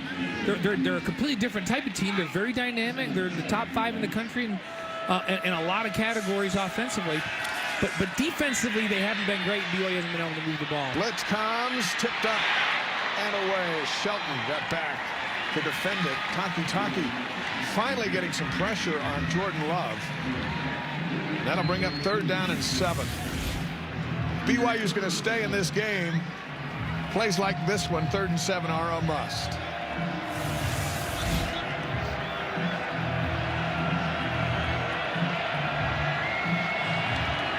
Love in the shotgun. He'll step out. You like this when offenses do this? Drives me out of my mind. Just because I hate when you get up on the run, but I know that what they do is they look at what the defense is doing and then they make an adjustment call from there. How about that? 3 Cougars with a chance at Thompson. None of them can make the tackle. It's a first down. And now they're hearing it from their fans. 11 yards and a first down by Utah State. They are outclassing BYU in every phase of this football game. Thompson again. Leapfrogging inside the 5 to the 4. Austin Lee saves the touchdown. 13 yards. Now they're putting on a clinic. When you look at these 2 running backs, Gerald Bright, great quickness, but Thompson seems to run with a little more physicalness to him. There's Thompson. This time BYU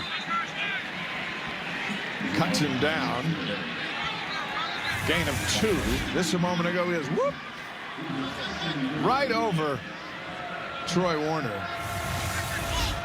BYU struggling to get the right personnel on the field. Second down. Love looks like he's having the time of his life, isn't he? Very poised. Third year in the program and knows this offense very well. And he just is extremely poised and in command. Thompson's got it, running to the left. Daw and company pull him down. It'll be 3rd and goal.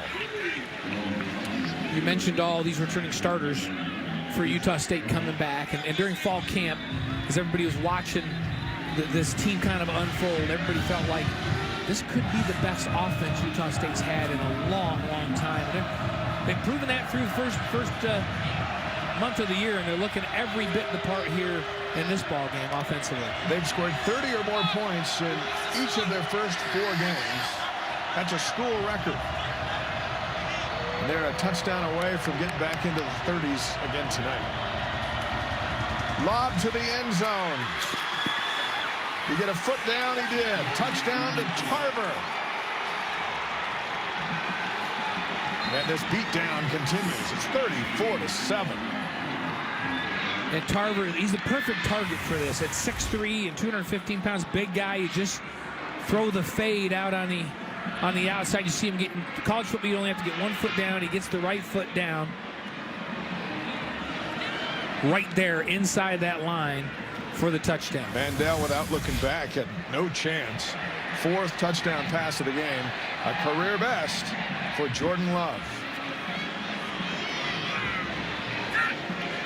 Eberle knocks it through. 4:55 to go here in the 3rd quarter. 2 possessions for Utah State and 2 touchdowns. It's 35-7 Aggies.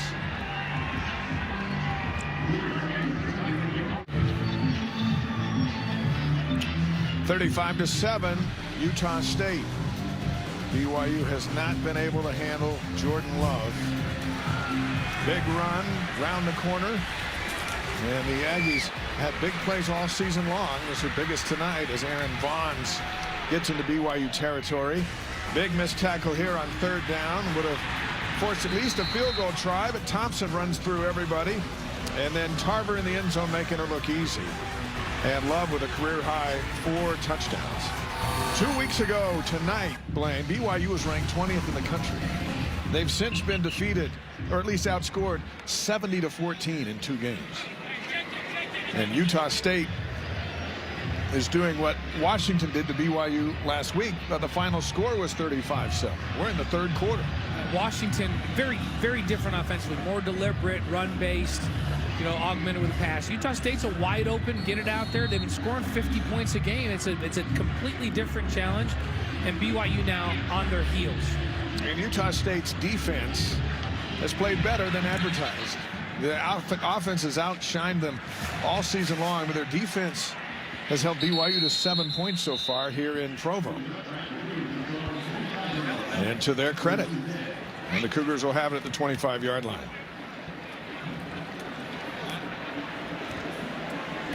Now let's talk about Zach Wilson.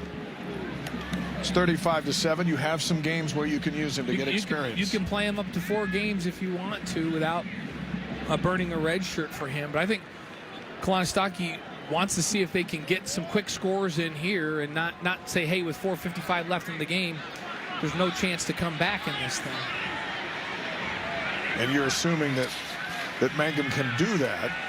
Here he backs up and just chucks it deep for Hefo. Incomplete. Hefo had to hang up just a little bit, and he looks like he's hurt. Running with Ingram and Wade.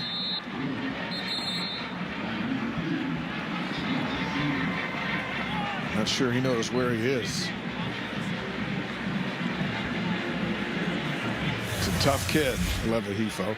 Here's another look at the bomb. Play action. This ball is actually thrown in a really good spot, just letting it fly. We haven't seen BYU do this very often, to stretch defenses like this. That ball just needs to be caught. Looked like Ingram got his Ingram may have hand gotten a there. little bit of a hand on it. Got to go up and high point it and get it. 2nd and 10.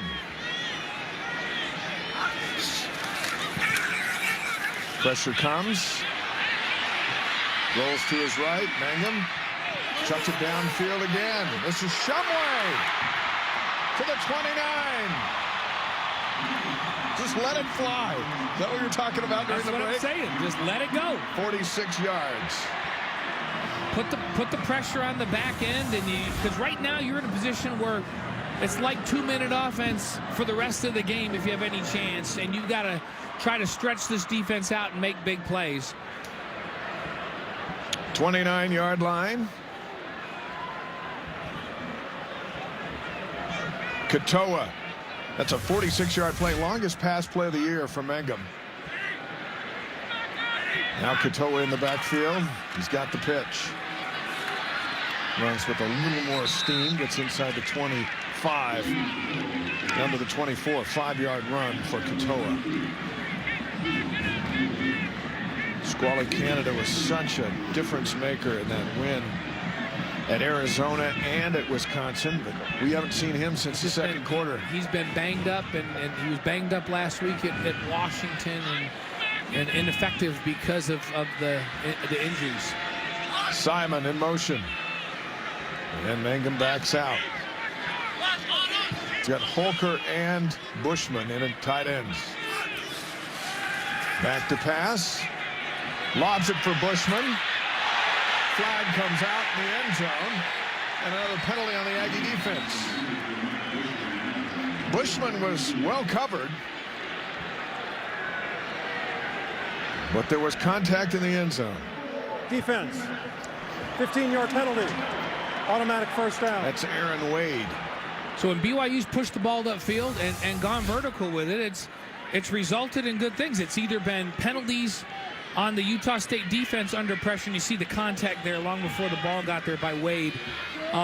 So either there have been penalties on the defense or they've completed big balls, and that's been the only way BYU's been able to move it in this game. 10 penalties on Utah State. You look at 10 penalties to 3, it just doesn't match up with the score.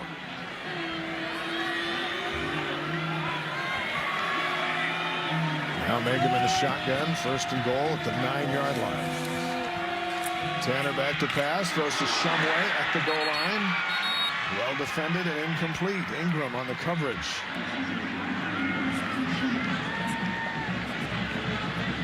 Shumway with just 2 catches on the year. When that slant route is coming, the ideal place is to have it be low and away, so low and down inside, so the receiver can go down and get it away from the defender. When the ball gets up, the defender has a chance to make a play on it.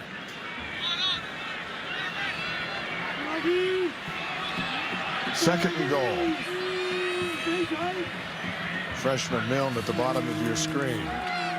Tanner rolling to his right. Into the end zone. Colley! Touchdown! Dylan Colley's first touchdown as a BYU Cougar.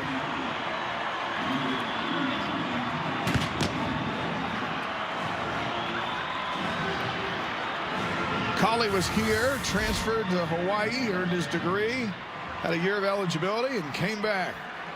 Good job by Mangum that time. Trying to read to his left. Coverage was there. Got away from the pass rush and bought extra time.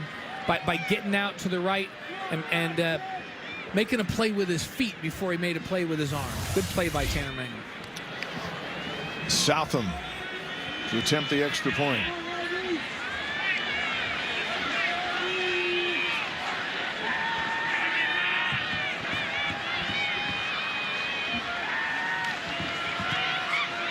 And he hits the post. He's had an awful night. First miss on an extra point for Southam on the season. He's missed 2 field goals in a row, and now he's shanked an extra point. It's 35-13 with 3:07 to go here in the third. Now the defense will need to do something it hasn't done in the half plane, and that's stop Utah State. Yeah, that Utah State with 2 possessions, and they've just marched right down the field with very little trouble at all and gotten it into the end zone twice. Well, Southam, and for Southam now, a little bit of a confidence thing right now as he pushed one to the right in the first half on a field goal attempt. Now this one he pulls to the left and hits the upright and doesn't get it through. 5 plays and 75 yards, a minute 48. And BYU just going vertical, just going up top, and that's what they need to do. You just wonder why they didn't go vertical sooner.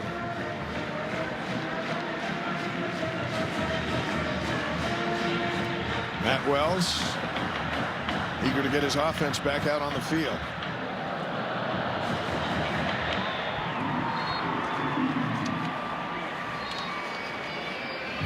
BYU will host Hawaii a week from tomorrow, 10:15 Eastern, 8:15 Mountain Time on ESPN2. Countdown to kickoff will start at 9 Eastern, 7 Mountain here on BYU TV. Utah State's going to go home and host UNLV next Saturday. The Rebels without their starting quarterback for a little while, and this is a good time to catch UNLV in Logan. Mickelson will tee it up, and Bright is deep for Utah State. Like we called a game in Logan one year. I think BYU was down 35-7 at halftime and came back and won. Brett Engelman led the charge. That was the Brett Engelman. That was a crazy night. Gabe Reed, I think, got the winning touchdown. That was the halftime score back then. This is 35-13 late in the third. And Bright going to field it at the 5. BYU still waiting for a gift from Utah State tonight. They've been turnover free. Bright goes down right at the 20. The Aggies come in flying high, 4th in the country, averaging 51.5 points a game. They're on track to get that number at this pace. Up over 30. Now 5 straight games. What we talked about at the very beginning is the easy schedule that they played over this last month. Did that bode well for them? They came out of it healthy with a ton of confidence, and they just picked up right where they left off. I think the answer is yes, as Love under pressure throws it away. Or would BYU, because they're so battle tested in the first 5 games, but a little beat up. Yeah. You know, Squally Canada beat up. Zane Anderson's playing but beat up. Austin Lee beat up. Guy in Gawaliku not playing. Gawaliku not playing is one of their best coverage guys in space. But would they be battle tested? And they just look a little lethargic. And of course, Utah State's had a 2-week break to prepare for BYU.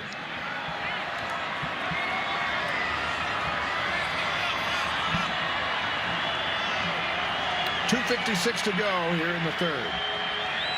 2nd and 10. Pressure comes again on Love. Throws it high and incomplete. Intended for his big tight end. And that's how you take away those inside underneath routes. You have to have linebackers play well in coverage, and Sione Takitaki right underneath that throw to take that away. 3rd and 10. A week ago, this is when BYU could not get off the field against Washington on 3rd down. We've seen Utah State on several occasions throw just a little underneath ball, make people miss or break tackles, and get out with 1st down yardage. They haven't been afraid to throw it shorter than those 1st down marks and count on their guys to make plays. And now they'll run it. And the Cougars are waiting for Thompson. A gain of 6, and the punting unit will come on for Utah State. We haven't seen the punting unit for about an hour. And Taylor Heinze will be on to kick it, and Shelton is deep for BYU. The only problem with that drive for Utah State is 2 incompletes. The clock stops on both of those incompletes, so very little time off the clock, and now they give the ball back to a BYU team that just went down and scored. And this punt out of bounds. Not the best on the night for Heinze, and BYU is going to have relatively decent field position. Just a 37-yard kick, and they'll have the ball at the 38. Tuesday night, 7 Eastern, 5 Mountain Time. After further review, the best hour of BYU football on television, because it's the only hour where we just break down one play after the other. What worked, what didn't tonight? We'll preview Hawaii. We'll see you Tuesday night at 7 Eastern here on BYU TV. 38-yard line. Mangum under center. Back to pass. Little screen pass. Dropped off to Katoa. And Lapini makes a little out of nothing. Picks up 3 yards. Devon Anderson up to make the tackle. Utah State's done a nice job. BYU hasn't thrown a ton of screens, but when they have, Utah State's read it well, dropped off the pass rush, and gotten involved back in the screen. Defended very well right there. Good to see Hefo back in the game after getting shaken up on that last possession.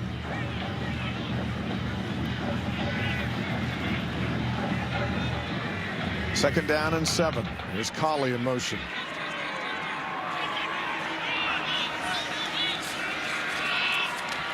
Milne has the first down, spinning to the outside, up near the 49. Ingram pulls him down 8 yards, 3rd and 7.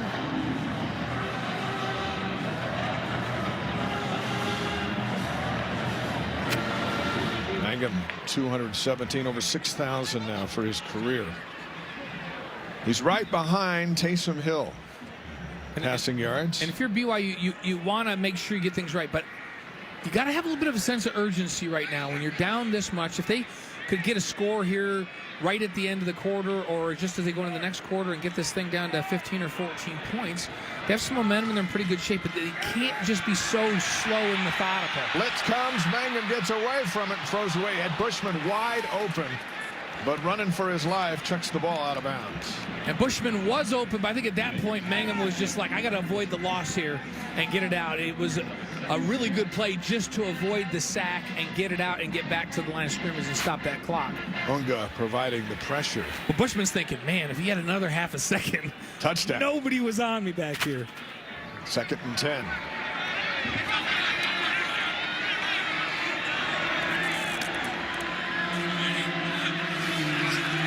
Four-man rush. Here comes pressure. Mangum over the middle. Shumway. First down at the 34. Really nifty move by Tanner Mangum that time. There was an inside pass rush, and instead of bailing, he just stepped over to his right. Watch this little move. Here comes the inside rush. He doesn't bail. He just steps over, resets himself in the pocket, and then throws it back. This was really good pocket presence by Tanner Mangum and a good throw.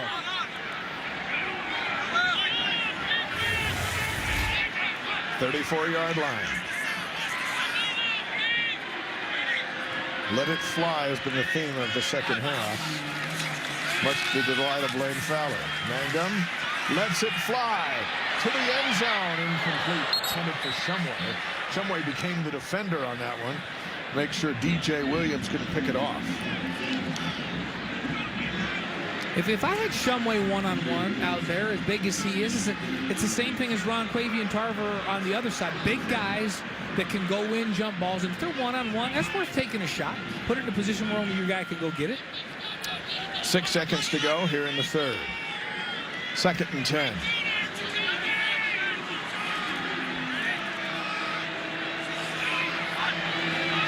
Blitz comes. Mangum in trouble. Fumbles the ball. Recovered by Utah State. John Trell Rockamore gets the sack, forces the turnover, and recovers the fumble. And that is how the 3rd quarter will come to an end. He gets a forced fumble and a fumble recovery all on one play. 35-13. Utah State with the ball in midfield as we take another look. No room for error there, down by so many, and another mistake for the BYU offense. 35-13 Aggies on BYU TV.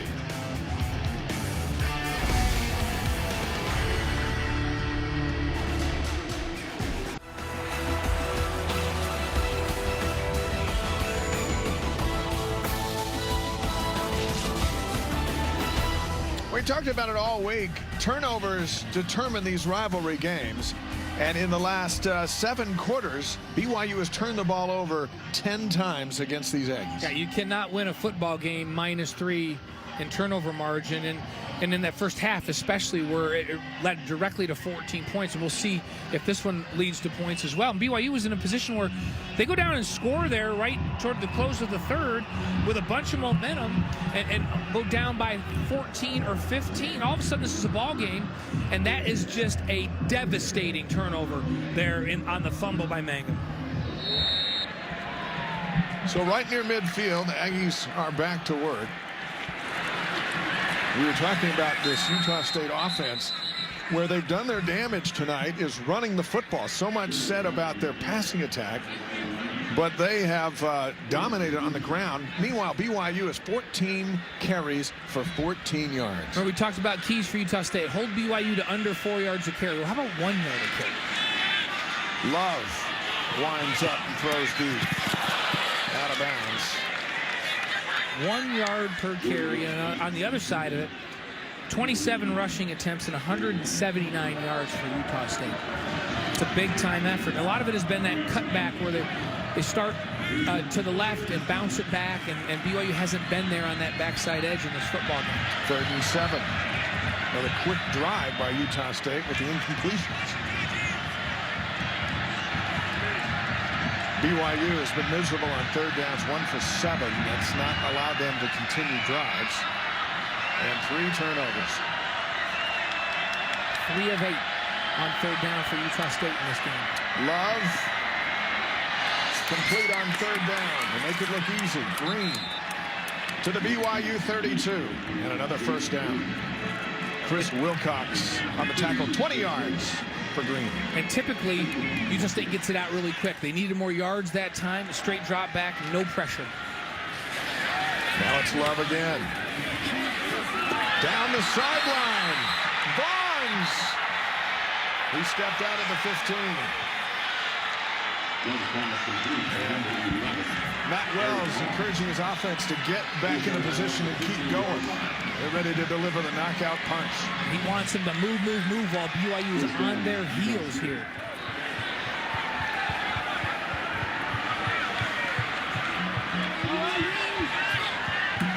First down at the 15. Now they'll slow it up, look back.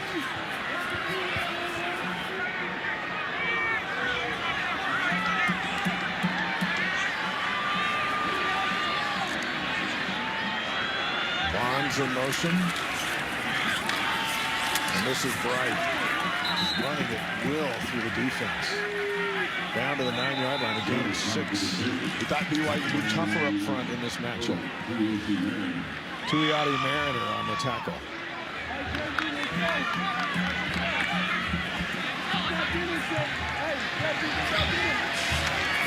Right back to Bright. Dragging players inside the 5. It'll be 1st and goal. Tuioti Mariner again. Another 6-yard run.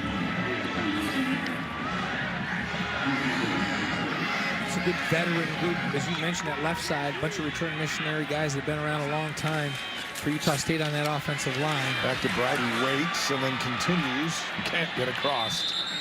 But he gets close, and it'll be 2nd down. Peely putting up a fight there at the goal line. What do you think's going on down there in the trenches in this rivalry where BYU is just being pushed around by these guys? 4 seniors creating seams. These are good backs, too. They're small. You can't find them. Then all of a sudden they pop out, and BYU finally brings some pressure from the edge. And they're able to have a free player come through and make a play in Isaiah Kafusi. 3rd down and goal. Nice stick by Kafusi out of Cottonwood Heights, Brighton High School. That's 3rd and 2. fun the Utes. I'm glad these Aggies aren't on the schedule. Yeah, exactly. This year, as good as they are and are going to be if they stay healthy on offense. Michigan State beat them. Just managed to outscore them 38-31. On the keeper. Touchdown. Jordan Love. 41-13. So another turnover. Cashed in for a touchdown. 21 points on turnovers tonight. Last year in Logan, they scored 26 points off BYU turnovers. And neither game's close. A little celebration penalty on the Aggies. Result of the play is a touchdown. After the play was over, unsportsmanlike conduct, number 10, offense. 15-yard penalty will be enforced on the kickoff. Love sharing too much love after that run. And a good read here. Pulls the football away. Oh, and he tells the crowd. I don't know. I don't know if I'd have thrown a penalty. I don't think I would have either. Eberle. Plus, the crowd's so quiet, he really doesn't have to. You didn't have to tell him. 12:03 to go. I will say this, though. You're playing too good of a game. You don't have to do anything. You don't have to say anything and just be quiet. Your play speaks for itself.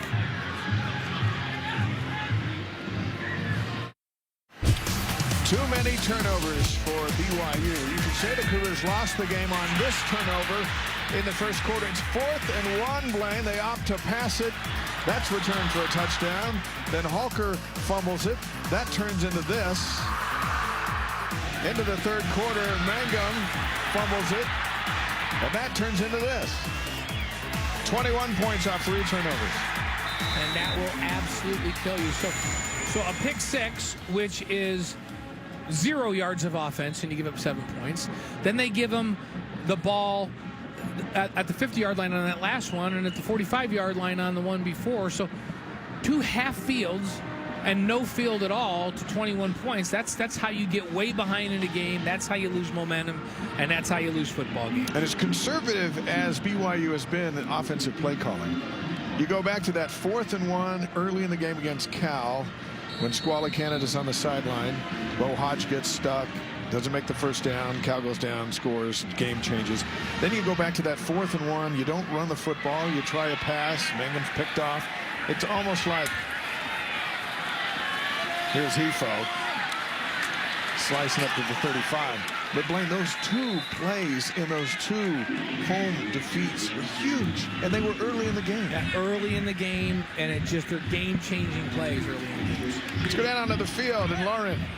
Aggies senior linebacker Soli Tamaivena said that head coach Matt Wells put a huge emphasis with the team on turnovers this week. He said he mentioned to the team that in the last 6 years, whoever won the turnover margins won the game. And Tamaivena said getting after the ball, getting turnovers will be a huge emphasis in tonight's game. It was in practice, and it's obviously paying off. Dave. Thanks, Ron. He'll be 7-0 in games after bye weeks. Manga back to pass. Under pressure. Finds Milne for a short gain of 5. Now the Cougars will go without a huddle. And it's been 2-minute offense, but now really hurry up. 2-minute offense every time they have the football for the rest of the game, obviously. 2nd and 5. Shumway, first down, drags a few Aggies out near midfield. Shumway at Lone Peak High School. Shumway having a breakout game in this one, where he's been targeted more than we've seen to this point of the season and making some good plays. Big physical wide receiver. Gain of 11.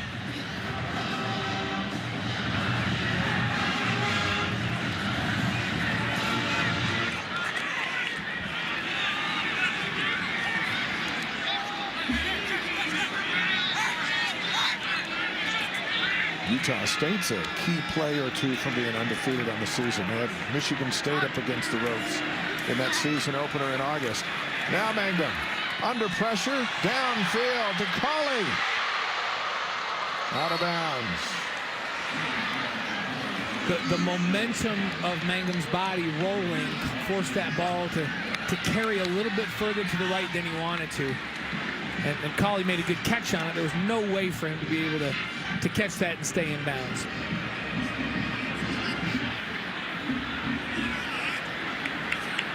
Let's take a look. Official went down, then Colley went down, out of bounds. A lot of rain dropped on this field last night. It's held up pretty good, but you see a little slipping. Saw that official take a spill on the sideline. 2nd down and 10. Katoa, little room in front of him, but it closes. Ball comes out. BYU jumps on it. Gain of 4. I think they ruled him down anyway. Shaq Bond on the hit. So no fumble. Utah State's done a very solid job of defending those screens against BYU. First time we saw those screens really was last week against Washington. Perhaps they were watching after further review when we broke those down, because they have not been surprised. Here comes a blitz. Mangum spins away. Downfield, almost picked off. Intended for Holker. That'll bring up 4th down. DJ Williams thought he had a shot at it. And BYU will go for it as we arrive near 10 minutes here in this 4th quarter. These teams are scheduled to play for the next 4 years. Next year it's November 2nd in Logan, Long John night, and then the following 3 years are General Conference weekends, where this series really belongs. 4th down.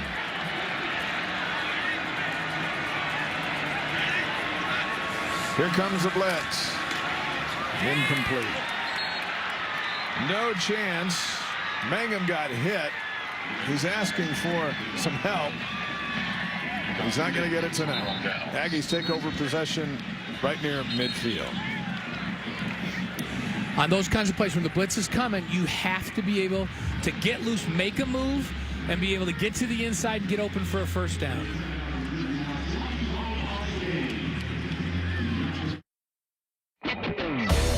BYU football on BYU TV is brought to you by Brady Industries. Honestly better.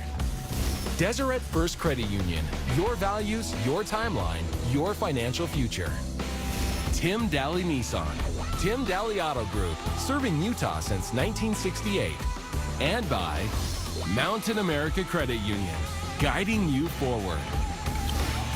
Chilly but beautiful night here in Provo. It's the first time the Aggies have been to town since the passing of the legendary Lavelle Edwards. Lavelle was a 3-year letterman for Utah State from 1949 to 1951, and he's a member of the Aggies Hall of Fame, a beloved figure around here as well. BYU's all-time winningest coach, college football Hall of Famer, wonderful man, passing away in December of 2016. And we are in his stadium tonight. Dave McCann, Blaine Fowler, and Lauren McLean, our BYU TV crew. 42-13, Utah State. Jordan Love continues to work. Hands it over to Thompson. Thompson leapfrogging. That's the 2nd time he's hopped over a defender tonight. It's amazing, Blaine, how when you have the lead, it just re-energizes you. These Aggies been running around all night, and they look as fresh as can be. And Thompson's not a big guy. He's compact. He's 5'8", 200. You don't dive at his ankles. You take him on, and you bring your hips, and you wrap him up. And if you dive at his ankles, he's going to step through those tackles, or he's going to jump over the top of you. 2nd down. Need a yard. Here's Thompson. They're able to get around the corner at will. He's still there inside the 35 down to the 34. All right, Blaine, here's what BYU fans are wondering as they watch this, and many have left already here in the stadium. And what in the world do they do now? Well, and the University of Hawaii comes in here, and they spread you out. And Utah State's really, we mentioned it a little bit ago, they've hurt BYU in the run game. Hawaii's going to throw it all over the place. A completely different challenge next week. And BYU's going to have to figure out how to generate more offense and more points than 13 and take care of the football. 217-14 is the difference in rushing yards. That is amazing. And Kafusi wrapping him up for a tackle, gain of a yard. Tanner Mangum, we came into this game thinking BYU needed to run the football, average between 5 and 5.5 yards a carry, and they can't run the ball at all tonight. Tanner Mangum with 42 pass attempts. He's 26 of 42 for 254. That's a lot. That's not what's been characteristic of this offense this season. And it's the turnovers that have just killed BYU in this ballgame. Fans also wonder, well, how can you run the football at Wisconsin and not run the football at home against Utah State?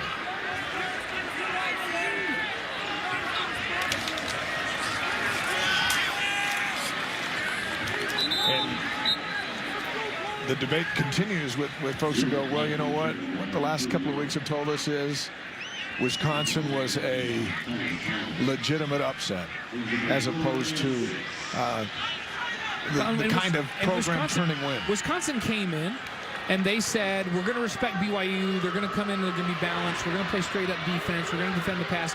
Utah State came in this game in the first half and said, we don't think you're even going to throw it. So we're going to stop the run. And until BYU started to throw it, they didn't move the ball, and then they've been short-circuited by their own problems with turnovers. But Wisconsin played BYU straight up. They respected that they might throw the football, and that allowed BYU to run the football. And until BYU can consistently throw it and take care of the football, teams are going to say, well, you stop them from running, and that's a formula for success. Now, BYU did look much better throwing the football here in the second half, but they still haven't been able to capitalize on their ability to move the ball with points on the board. Dominic Eberle is going to come in. He's 8 for 8 on the season. #1 in the NCAA.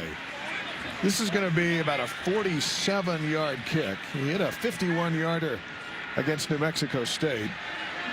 Junior out of Nuremberg, Germany. Can he stay perfect on the year?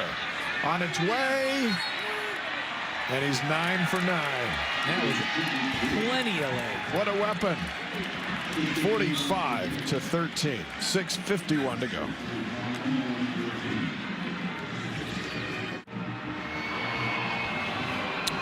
Most points allowed by BYU since Toledo came in, scored 53 in 2016. Cougars won that game. They're down 45-13 in this one. Countdown to kickoff a week from tomorrow night as Hawaii comes to town. Two old WAC rivals getting back together. We'll count you down to kickoff. The game's on ESPN2 at 8:15 local time. That'll be a true test of fan loyalty. Well, and Hawaii, another team with all kinds of offense. A little different. They're throwing a lot around a little more. Of course, Utah State has been more heavily weighted toward throwing the football, but not in this game. When you can rush for 220-plus yards, you don't need to throw it that much. Right. BYU was 2-4 at home last season. They're going to slip to 1-2 at home this season. A point of concern for head coach Kalani Sitake. Aggie band made the drive down from Logan. They've been pretty happy tonight. So does Utah State deserve some votes in the top 25? They go on the road and hang with Michigan State. Right. They blow BYU out. Now, I know that the 3 games in between haven't been, but they've been killing people. And do they deserve to have some consideration in the top 25? I think they probably have to still be flying high and beat Boise State, don't you? Yeah. The Mountain West just isn't going to get much respect with the exception of Boise. There's Hefo, loses his footing. He's down in front of the 15-yard line. It seems like that they'll have to do that. Their one shot at glory was Michigan State. When you're in the Mountain West, you really get 1 or 2 Saturdays a year. We know that. Right. To make a difference. And you beat Oklahoma, then you're on the radar the rest of the year like BYU's done back in the day. Beat Wisconsin, you get in the top 20 or top 25. Then they beat McNeese, moved up to number 20. And then they've been hammered in consecutive weeks. Look at those rushing yards. And the wins versus the losses. And this is 14 yards is just unbelievable. Mangum winds up. Throws it out to the 29. And Shumway with another catch. Gain of 16.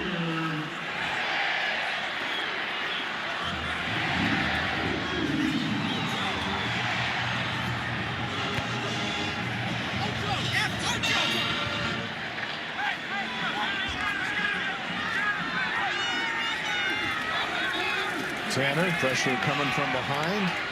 Bushman had it and lost it. Well defended by Utah State. David Woodward. And that's a really good job of getting his hands in there and separating the ball from Matt Bushman's hands by Woodward. Well defended. I think one thing we've seen here tonight, too, is that BYU does not believe Zach Wilson is ready. Because when you're behind by so much, you literally have nothing to lose. But it's been Tanner the whole way, which gives you the opinion that it's just going to be Tanner the whole way, come what may.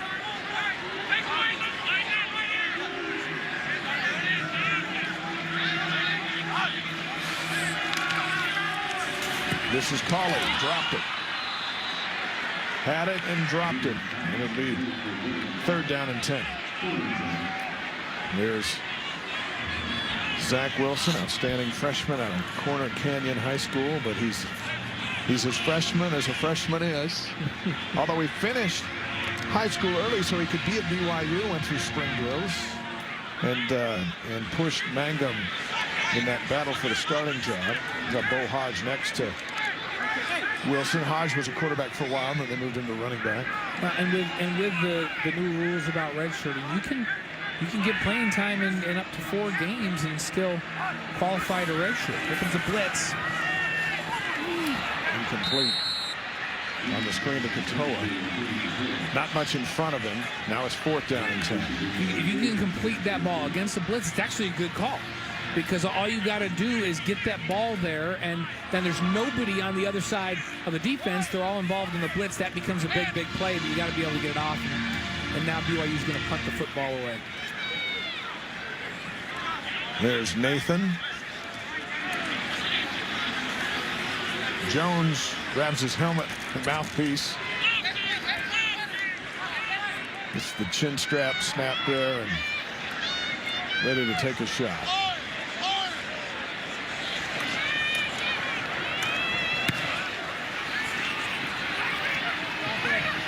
Into the crowd. Fair caught at the 36. 6:03 to play. 35-yard punt is all for BYU hasn't really done anything well in this game. Haven't punted the ball well. They haven't kicked the ball well. They've struggled in every aspect of the game.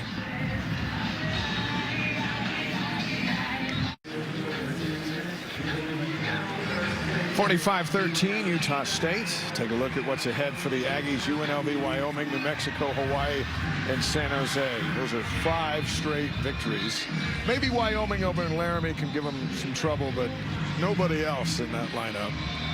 And for BYU, I think what we've seen tonight, Blaine, is that they're going to have a hard time getting bowl eligible.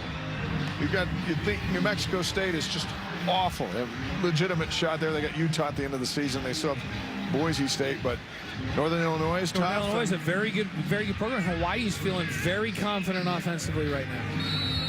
Now, why in the world is Jordan Love still in this football game? It's a good question, and we were just talking about it at the break when we said, did they leave Jordan Love in there? And when you got a game well in hand and you got a guy as valuable as he is, you just want to get him out of there and put him on ice until next week when he can go out and win another one for you. Think about he's won this one for you. You're back a few years back when Taysom blew out his knee at the end of the game, just running the clock out instead of putting a knee, ran a play. I mean, it can happen that fast. We'll hope that doesn't happen tonight. 2nd down and 7. And maybe they feel like, you know what, I'm not going to have him throw the ball around. We're just going to have him hand it off for the rest of this game, and that keeps him out of harm's way. Here's Allen to the outside. Across the 40-41. We look at the score, and you see BYU at 13 points. New Mexico State scored 13 points against Utah State, and Tennessee Tech scored 12. And they were on the road in Logan, and BYU sitting at 13. And you just kind of look up there going, is that right?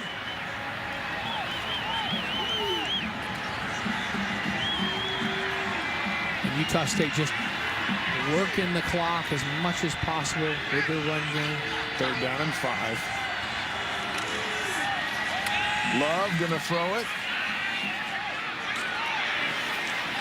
It'll be short of the 1st down as Carson Terrell gain of 3. The punting unit will come on. Zane Anderson up to the tackle.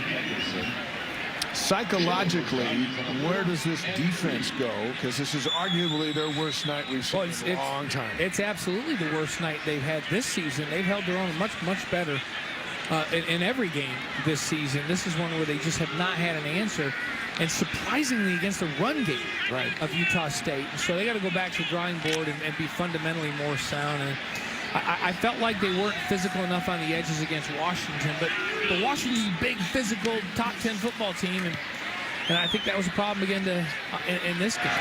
Here's Shelton. Cut down at the 22. 41-yard punt. And with 3:46 to go, we'll see the BYU offense take the field again.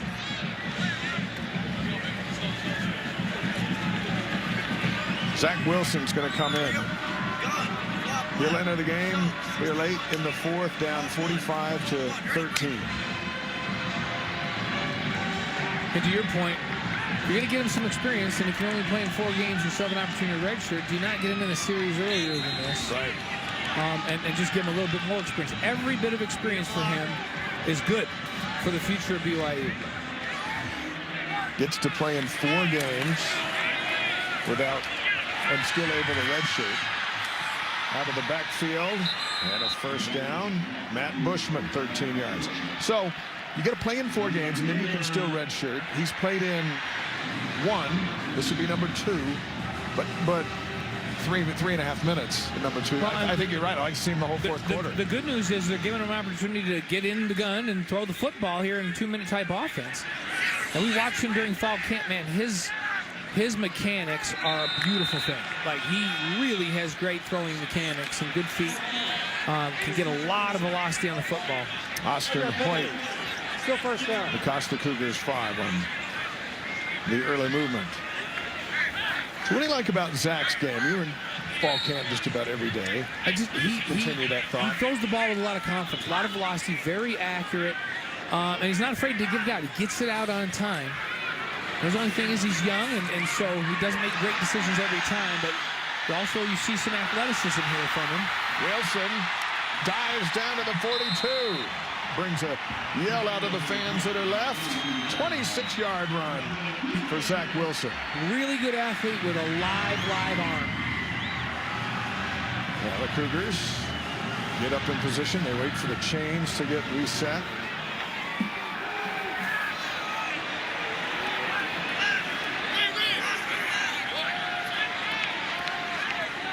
Zach looks over the defense. Here comes a blitz.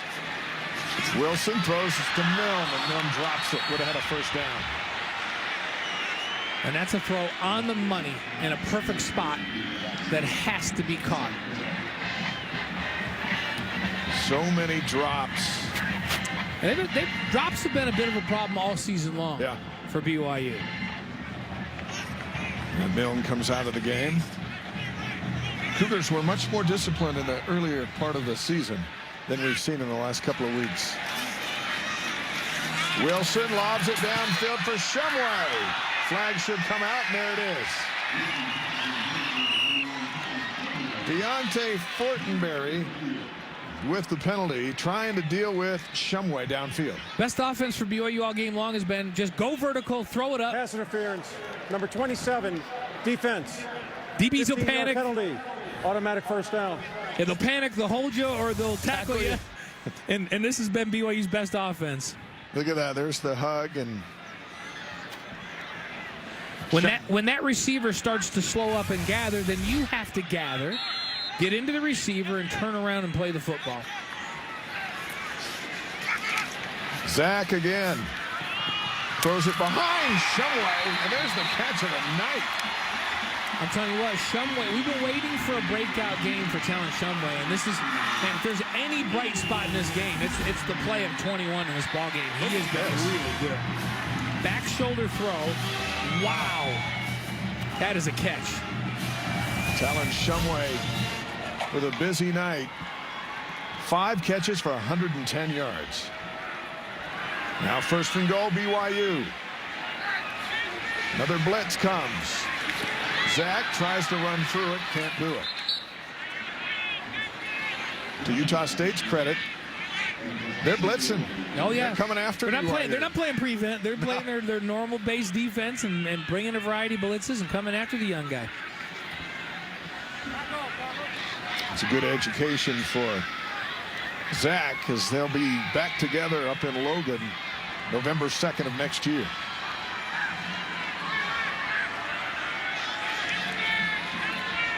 Second down and goal. Another blitz. Pump. Gets out of it. Rolls out. Flag comes down. Zach's still moving. And he gets out of bounds. Might have been a late hit there. That's what the crowd is arguing for. I think there's going to be a hold over in the original area. I agree with the hold, and I would have thrown a flag right there for hitting him when he was getting out of bounds. Holding, number 4, offense. 10-yard penalty. Replay second down. And watch this. So now he surrendered himself. Guess what? That is a penalty. Absolutely a penalty. And that's the kind of play that kids get hurt on. Right. Hitting him low. He was clearly out of bounds. That should have been a penalty, and they should have offset. I hate seeing plays that are high-risk injury plays. Don't like them. Second and goal now from the 18. Couple of runs on scrambles for Wilson. Another blitz comes. Quick release. This is Romney. Inside the 5 to the goal line. Touchdown. First touchdown for freshman Gunnar Romney. And a touchdown pass for freshman Zach Wilson. You see the velocity he has on the football. I mean, watch his throwing motion. It's just so easy. Just effortless throwing motion. As I watched him in fall camp, I noticed how easy he throws the football and how natural it is for him. Southam really needs this extra point, and he knocks it in. And it's 45-20. Last year it was 40-26. Check that. Mickelson on the extra point, not Southam. Ed Lamb and the special teams group send Mickelson in there to kick it. And with 1:14 to go, you try an onside kick just because you can. Oh, I would. Yeah. Why not, right? Why not?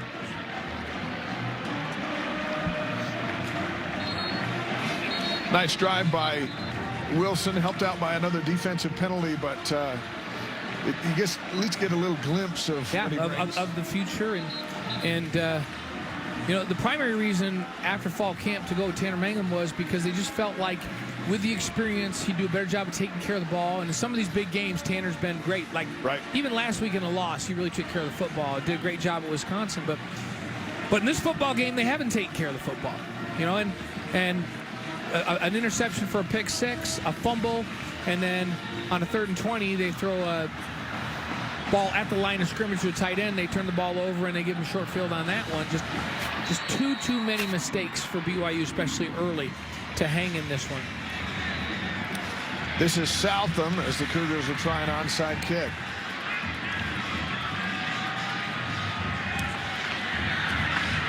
Flag comes down. BYU may have been offsides. When they tried this onside kick against Cal, it was kind of the same thing. Just the right hop right to the guy.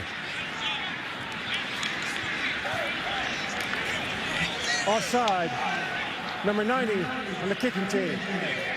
5-yard penalty will be added on to the spot of the recovery. First down. Aggies will improve to 4-1. BYU will drop to 3-3. And the Cougars are trending in the wrong direction. They got a few days to turn this around before Hawaii comes in. And Hawaii's got to look at this and go, okay, maybe we should run the football. Opportunity, and then, yeah. And how do we run the football against this team? Because that's what Utah State did to be successful. They ran the ball. Enormous win for Matt Wells. Get his career win number 38.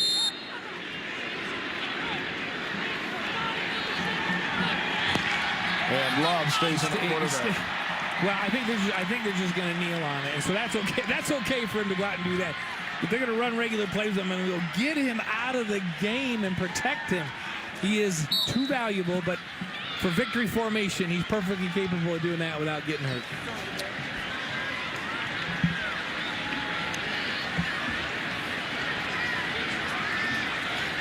Love, 165 yards passing and 4 touchdowns. Last week, or 2 weeks ago, he threw for 356 in a shootout with Air Force, but no shootout tonight. And that running game and BYU's lack of running game has made this a one-sided game for the 2nd year in a row.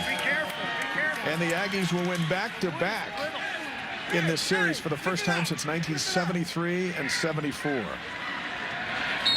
And they're going to face Jordan Love next year in Logan. Boy, he is spectacular this season. And it really has been, these last 2 years, a complete tale of turnovers.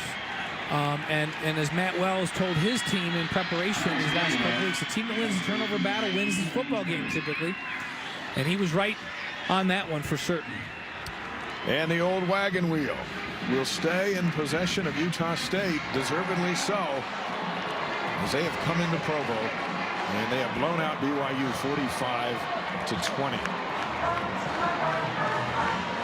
And now the rebuild will continue for Coach Satake and his staff.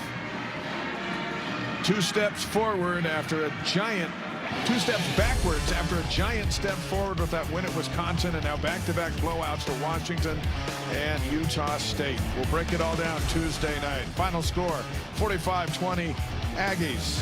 For Lauren McLean, Blaine Fowler, our entire crew, I'm Dave McCann. We say so long from Lavelle Edwards Stadium on BYU TV.